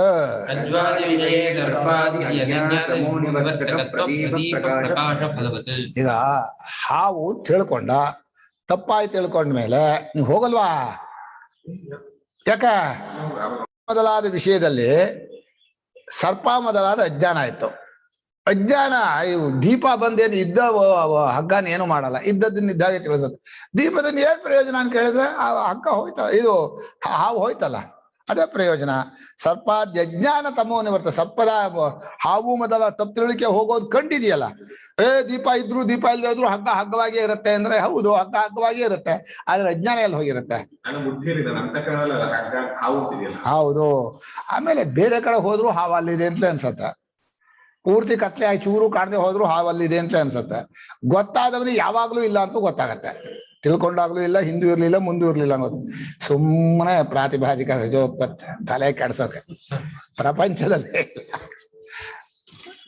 ಅವ್ರು ಬರೀತಾರೆ ಅಹಿಬುದ್ಧಿ ಕಾಲೇ ತದಪಗಮ ಕಾಲೇವಾ. ಭಾಷ್ಯಕಾರ ಬರ್ತಾರೆ ಅಹಿಬುದ್ಧಿ ಕಾಲೇ ತದ್ ಅಪಗಮ ಕಾಲೇವಾ ರಜ್ವಾಂ ವಿಶೇಷೋ ನಾಸ್ತಿ ಅಂದ್ರು. ಅಲ್ಲ, ಸರ್ಪ ಅಂತ ತಿಳ್ಕೊಂಡಾಗ್ಲೂ ಹಾವೇನ್ ಬಂದಿಲ್ಲ, ಓದುವಾಗ್ಲೂ ಬಂದಿಲ್ಲ. ಪ್ರಾತಿಭಾಷಿಕ ರತ್ನಜ್ಞಾನವಾದಾಗ ಅಲ್ಲೊಂದೇನೋ ಒಂದು ಆವರಣ ಬಂದದ್ ಮುಚ್ಕೊಂಡು ಯಾತಕ್ರಿ ಬೇಕದ? ಲೋಕದವರೇ ಒಪ್ಪಲ್ಲಪ್ಪ. ದೃಷ್ಟ ಅಂತ ಹಾಕೊಟ್ರೆ ಅದನ್ನೇ ತೊಳಸಂಬಟ್ಟೆ ಮಾಡಿ ಅಯ್ಯ ಕೆಡಿಸ್ಬಿಡ್ತು. ವ್ಯಾಖ್ಯಾನಕಾರರಿಗೆ ಬೇಕೇ ಬೇರೆ ಕೆಲಸ ಇರಲಿಲ್ಲ. ಭಾಷ್ಯಕಾರ ಬರೆದ ಮೇಲೆ ಏನು ಬರೆಯೋಕೆ ಉಳಿದಿಲ್ಲ, ಇನ್ನು ಅಡ್ಡದಾರಿಗೆ ಹೋಗ್ಬೇಕು. ಎಲ್ಲಾರು ಒಂದ್ ಕಡೆ ಅಡ್ಡದಾರಿ ತೋರಿಸ್ಬೇಕು. ಇಲ್ಲಿ ಹೋಗ್ರಿ ಸ್ವಲ್ಪ ದೂರ. ಎಷ್ಟು ರಮಣೀಯವಾದ ವಾಕ್ಯ ಅಂದ್ರೆ ಸಂಸ್ಕೃತ ಭಾಷೆಗೆ ಮೆರಗು. ಸರಿಯಾದ ಅಚ್ಚುಕಟ್ಟಾದ ಭಾಷೆ. ಮೀಮಾಂಸಾ, ವ್ಯಾಕರಣ, ನ್ಯಾಯ ಎಲ್ಲವೂ ಇಲ್ಲೇ ಇದೆ. ಈ ಹೊಸದಾಗಿ ಮೀಮಾಂಸಾ ಓದ್ಬೇಕಾಗಿಲ್ಲ, ಎಂಥದ್ದು ಓದ್ಬೇಕಾಗಿಲ್ಲ. ಅರ್ಥವಾದ್ರೂ ಶಂಕರ ಭಾಷೆ ಅರ್ಥವಾಗೋದು ಸರಿಯಾದ ಗುರುಗಳಿಂದ ಓದ್ಬೇಕಷ್ಟು. ವಿನಿವೃತ್ತ ಸರ್ಪಾದಿ ವಿಕಲ್ಪ ರಜ್ಜು ಕೈವಲ್ಯಾವಸಾನಂ ಹಿ ಪ್ರಕಾಶ ಫಲಂ. ಅಷ್ಟು ವಿಕಲ್ಪಗಳು, ಹಾವು ಮೊದಲಾದ ವಿಕಲ್ಪಗಳಿದೆಯಲ್ಲ, ಅಷ್ಟು ವಿಕಲ್ಪಗಳು ಹೊರಟು ಹೋಗೋದೆ ರಜ್ಜು ಎಂಬ ಕೈವಲ್ಯ, ಹಗ್ಗ ತಿಳ್ಕೊಳ್ಳೋದು, ಹಾಗೆ ಸ್ವರೂಪವನ್ನು ತಿಳ್ಕೊಳ್ಳೋದು, ಅದೇ ಫಲ ಪ್ರಕಾಶಕ್ಕೆ. ಅಲ್ಲಿ ಪ್ರಕಾಶಕ ಫಲ, ಇಲ್ಲಿ ಜ್ಞಾನಕ್ಕೆ ಈ ಫಲ. ಅಷ್ಟೇ ಮುಗಿದೋಯ್ತು, ಇನ್ನೇನಿಲ್ಲ. ತಥಾ ಜ್ಞಾನಂ ದೃಷ್ಟಾರ್ಥಾನಾಂಚ ಛಿದಿಕ್ರಿಯಾ ಅಗ್ನಿಮಂಥನಾದೀನಾಂ ವ್ಯಾಪೃತ ಕರ್ತೃಕಾದಿಕಾರಕಾಣಾಂ ದ್ವೈಧೀಭಾವ ಅಗ್ನಿದರ್ಶನಾದಿ ಫಲಾತ್ ಅನ್ಯಫಲೆ ಕರ್ಮಾಂತರೆ ವ್ಯಾಪಾರಾನುಪಪತ್ತಿಃ ಯಥಾ ತಥಾ ದೃಷ್ಟಾರ್ಥಾಯಾಂ ಜ್ಞಾನನಿಷ್ಠಾ ಕ್ರಿಯಾಯಾಂ ವ್ಯಾಪೃತಸ್ಯ ಜ್ಞಾತ್ರಾದಿಕಾರಕಸ್ಯ ಆತ್ಮಕೈವಲ್ಯ ಫಲಾತ್ ಅನ್ಯಫಲೆ ಕರ್ಮಾಂತರೆ ಪ್ರವೃತ್ತಿ ಅನುಪಪನ್ನ ಇತಿ ನ ಜ್ಞಾನನಿಷ್ಠಾ ಕರ್ಮಸಹಿತ ಉಪಪದ್ಯತೆ. ಇದು ಇಲ್ಲಿ ಜ್ಞಾನವಾದ ಮೇಲೆ ಮುಂದಿನ ಕರ್ಮ ಅವಶ್ಯಕತೆ ಇಲ್ಲ ಅನ್ನೋಕ್ಕೋಸ್ಕರ ಕೊಟ್ರು. ಇಲ್ಲಿ ಜ್ಞಾನಕ್ಕೋಸ್ಕರ ವಿಚಾರ ಮಾಡ್ತಾ ಇದ್ದಾನೆ. ಆ ವಿಚಾರ ಅನ್ನೋದು ಒಂದು ಕ್ರಿಯೇಟರ್, ಅದು ಕರ್ತೃತಂತ್ರವೇ. ಶ್ರವಣವಾಗಲಿ ಮನನವಾಗಲಿ ಕರ್ತೃತಂತ್ರವೇ, ಅಲ್ಲ ಅನ್ನೋಲ್ಲ. ಅದನ್ನ ಒಂದು ರೀತಿಯಾಗಿ ಇಚ್ಛೆಯಿಂದ ಮಾಡ್ಬೇಕಾಗತ್ತೆ. ಪುರುಷನ ಇಚ್ಛೆ ಇದ್ರೆ ಮಾಡ್ತಾನೆ, ವ್ಯಾಪಾರವೂ ಹೌದು, ಮನಸ್ಸಿನ ಕ್ರಿಯೆಯೂ ಹೌದು. ಅದನ್ನು ತಗೊಂಡ್ರು. ಆದ್ರೆ ದೃಷ್ಟಾರ್ಥ ಅಂದ್ರು. ಅಂದ್ರೆ ಇಲ್ಲೇ ಈಗಲೇ ಗೊತ್ತಾಗೋಕ್ ಮಾಡಿದ್ದೆ ಹೊರತು ಪುಣ್ಯಾರ್ಥ ಅಲ್ಲ. ಪುಣ್ಯಾರ್ಥ ಜನ್ಮಾಂತರದ ಜ್ಞಾನ ಆಗ್ಲಿ ಅಥವಾ ಇಲ್ಲ, ಈಗ ವಿಚಾರ ಮಾಡ್ತಾರೆ ಈಗಲೇ ಗೊತ್ತಾಗ್ಲಿ ಅಂತ. ದೃಷ್ಟಾರ್ಥವಾದ ಕ್ರಿಯೆ, ಆ ಪ್ರಯೋಜನ ಕುಟ್ಟೋದು ಅಕ್ಕಿ ಆಗೋದಕ್ಕಾದ್ರೆ ಅಕ್ಕಿ ಆದ ಕೂಡ ನಿಲ್ಲಿಸ್ತಾನೆ. ಮಥನ ಮಾಡೋದು ಅಗ್ನಿ ಹುಟ್ಟೋಕಾದ್ಮೇಲೆ ಅಗ್ನಿ ಹುಟ್ಟಿದ ಕೂಡಲೇ ನಿಲ್ಲಿಸ್ತಾನೆ. ಅದನ್ನೇ ಹೇಳ್ತಾ ಇದ್ದಾರೆ. ದೃಷ್ಟಾರ್ಥಾಚ ಛಿದಿಕ್ರಿಯ, ಕಡಿಯೋ ಕ್ರಿಯೆ ಯಾತಕ್ಕೋಸ್ಕರ? ನಿದ್ದೆ ಮಾಡೋಕ್ಕೋಸ್ಕರ ಅಲ್ವನಾ? ಏನ್ ಒಳ್ಳೆ ಹುಡುಗ. ವೇದಾಂತ ಪಾಠ ಅಂದ್ರೆ ಒಂದು ಛಿದಿಕ್ರಿಯಾ ಅಂದ್ರೆ ದ್ವೈಧೀಭಾವ. ಶಿದಿರ್ ದ್ವೈಧೀಭಾವ. ಎರಡು ಆಗೋದಕ್ಕೆ ಕಡಿಯೋದು, ಸುಮ್ಮನೆ ಎತ್ತೆ ಹೊಡೆಯೋದಲ್ಲ. ತಪಾ ಕ್ರಿಯಾಫಲೇ ಧಾತ್ವರ್ಥ ಅಂತ. ಕ್ರಿಯೆಯು ಫಲವು ಎರಡೂ ಧಾತ್ವರ್ಥ. ನೋಡೋದು ಅಂದ್ರೆ ಕಾಣಿಸೋವರೆಗೂ ನೋಡ್ಬೇಕು. ಆ ಕಾಣಿಸೋದು ನೋಡ್ದ ಅಂತ ಸೇರಿತು, ನೋಡೋ ಕ್ರಿಯೆಗೆ ಸೇರಿತು. ಕಣ್ಣು ಬಿಟ್ಟು ವ್ಯಾಪಾರವು ಆ ಕ್ರಿಯೆಗೆ ಸೇರಿತು. ಒಂದು ಕ್ರಿಯೆಯಲ್ಲಿ ಕ್ರಿಯೆಯೇ ಕ್ರಿಯೆಯ ಫಲ. ಹೋಗೋದು ಮುಟ್ಟೋದು ಅಂತ ಇದ್ಕೊ. ಹೋಗುವ ಕ್ರಿಯೆ ನಡ್ಕೊಂಡು ಹೋಗೋದು ಗಮನ ಕ್ರಿಯೆ, ಮುಟ್ಟೋದು ಸೇರ್ತೋದಕ್ಕೆ. ಬರೀ ಹೋಗ್ತಾ ಇದ್ರಾಗಲ್ಲ. ಅದಕ್ಕೋಸ್ಕರವಾಗಿ ಭಾಷ್ಯಕಾರ ಎಷ್ಟು ಚೆನ್ನಾಗಿ ಬರೀತಾರೆ ನೋಡು. ವಿಚಾರ ಮಾಡೋದು ಅರ್ಥವಾಗೋದಕ್ಕೆ ತಾನೆ, ದೃಷ್ಟಾರ್ಥ ತಾನದು. ಕೇಳೋ. ಶಿದಿಕ್ರಿಯಾ, ಅಗ್ನಿಮಂಥನ ಇದೆಲ್ಲ ವ್ಯಾಪೃತ ತತ್ಕರ್ತಾದಿ ಕಾರಕಾಣ. ಅದಕ್ಕೆ ತೊಡಗಿದಂತಹ ಕರ್ತೃ, ಅದ ಪೀಠ ಏನೋ ಬೇಕಲ್ಲ. ನೀವು ಮಥನ ನೋಡಿದ್ದೀರಾ? ಬಹಳ ಉಸಿರು ಶಕ್ತಿ ಬೇಕು.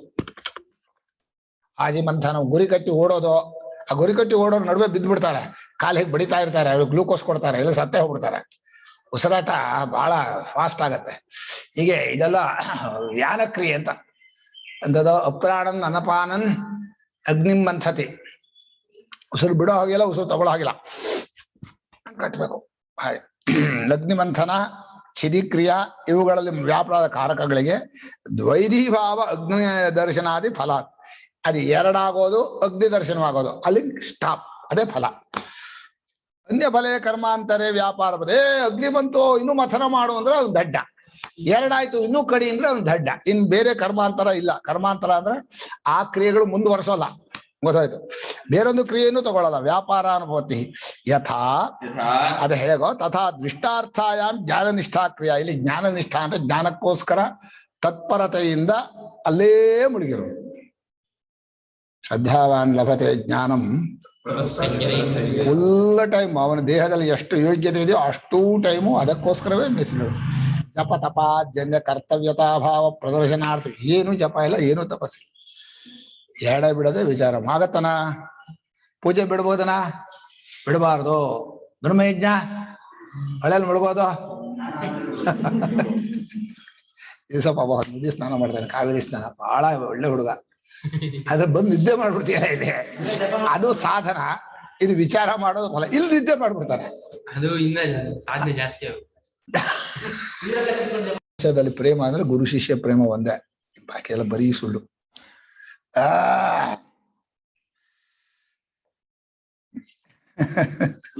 ಕ್ವಶನ್ ಅಂದ್ರೆ, ಯಾವುದೇ ಕರ್ಮ ಹಿಂಗೇನೆ ಹೇಳಿದ್ವಿ ಒಂದು 15 ನಿಮಿಷ ಮುಂಚೆ, ಯಾವುದೇ ಕರ್ಮ ಸಮಯದಲ್ಲಿ ಕಾಲದಲ್ಲಿ ಆಗತ್ತೆ. ಆ ಕರ್ಮದಿಂದ ಬರೋ ಫಲ ಕೂಡ ಆ ಸಮಯದಲ್ಲಿ ಆ ಕಾಲದಲ್ಲಿ ಹೋಗುತ್ತೆ, ಯಾವುದೇ ಆದ್ರೂ ಕೂಡ. ಈಗ ನೀವೇ ಹೇಳಿದ್ರಿ ಶ್ರವಣ ಮನನಾದಿಗಳು ಕೂಡ ಕರ್ಮವೇ. ಈಗ ಇದ್ರದ್ದು ಒಂದು ಫಲ ಬಂತು, ಜ್ಞಾನ ಫಲ. ಒಂದು ಶ್ರವಣ ಮಾಡಲ್ಲ, ಸರಿ. ತದಾ ಗಂತಾಸಿ ನಿರ್ವೇದಂ. ಹೌದಾಯ್ತು. ಅಲ್ಲ, ನಾನು ಹೇಳ್ತದ್ದು ಫಲ. ಫಲ ಅದೇ ಜ್ಞಾನವೇ. ಅದು ಮತ್ತೆ ಹೋಗಿ ಅಜ್ಞಾನ ಬರಬಾರ್ದು ಅಂದ್ರೆ ಯಾಕೆ ಬರಲ್ಲ?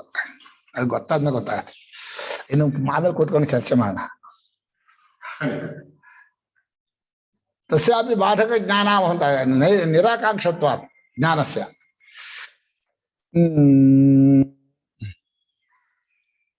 ಹೌದಾ? ಎಲ್ಲಿದೆಯಾ? ಹಾಗೆ ಜ್ಞಾನನಿಷ್ಠಾ ಕ್ರಿಯೆಯಲ್ಲಿ ತೊಡಗಿದರು. ವ್ಯಾಪೃತ ಅಂದೇನೋ ಮುಳುಗ್ಬಿಟ್ಟ ಅದ್ರಲ್ಲೇ, ಇನ್ ಬೇರೆ ಕಡೆ ನೋಡೋದು ಇಲ್ಲ. ಈಗ ನಮ್ ಗುರುಗಳು ಬರಿತಾ ಇದ್ರು, ಅಲ್ಲೇ ಇರ್ತಿದ್ರು. ಏನೋ ಬಂದ್ರೆ ಬೆಚ್ಬಿಡೋರು, ಬಿಡೋರು. ಅಂದ್ರೆ ಆ ತತ್ವ ವಿಚಾರದಲ್ಲಿ ಅದು ಹೆಂಗ್ ಮುಳುಗ್ತಾ ಇದ್ರು ಅಂದ್ರೆ ನಮ್ಗೆಲ್ಲ ಆ ಕಡೆ ಈ ಕಡೆನೋ ಇರೋದ ಕಿತ್ಬೇಕು. ವಿಕ್ಷೇಪ ಮಲ ಎರಡು ಯಾವಾಗಲೂ ಇದೆ. ಹೀಗೆ ವ್ಯಾಪೃತಸ್ಯ ಜ್ಞಾತ್ರಾಧಿಕಾರಕಸ್ಯ ಜ್ಞಾತ್ರ ಆತ್ಮ ಕೈಬಲ್ಯ ಫಲಾದ ಅನ್ಯ ಫಲೇ ಕರ್ಮಾಂತರೇ. ಎರಡು ಬೇಕು ಅನ್ನಲ್ಲ, ಜ್ಞಾನ ಆದ್ಮೇಲೆ ಕರ್ಮ ಮಾಡ್ಬೇಕು ಅಂದ್ರೆ ಬೇರೆ ಯಾವ ಕರ್ಮವೂ ಉಳಿಯೋಲ್ಲ. ಪ್ರವೃತ್ತಿ ಅನುಪಪನ್ನ, ಪ್ರವೃತ್ತಿ ಬರೋಕ್ ಸಾಧ್ಯವೇ ಇಲ್ಲ. ಆದ್ರಿಂದ ಜ್ಞಾನ ನಿಷ್ಠಾ ಕರ್ಮ ಸಹಿತ ಉಪಪದ್ಯತೆ. ಜ್ಞಾನ ನಿಷ್ಠೆಗೆ ಕರ್ಮ ಅನ್ನೋ ಜೊತೆಲಿ ಬೇಕಾಗಿಲ್ಲ, ಅದೇ ಸಾಕು. ಈಗ ನಾನು ಪೂರ್ವ ಪಕ್ಷ ಹೇಳ್ತೇನೆ, ಟೈಮ್ ಆಯ್ತು.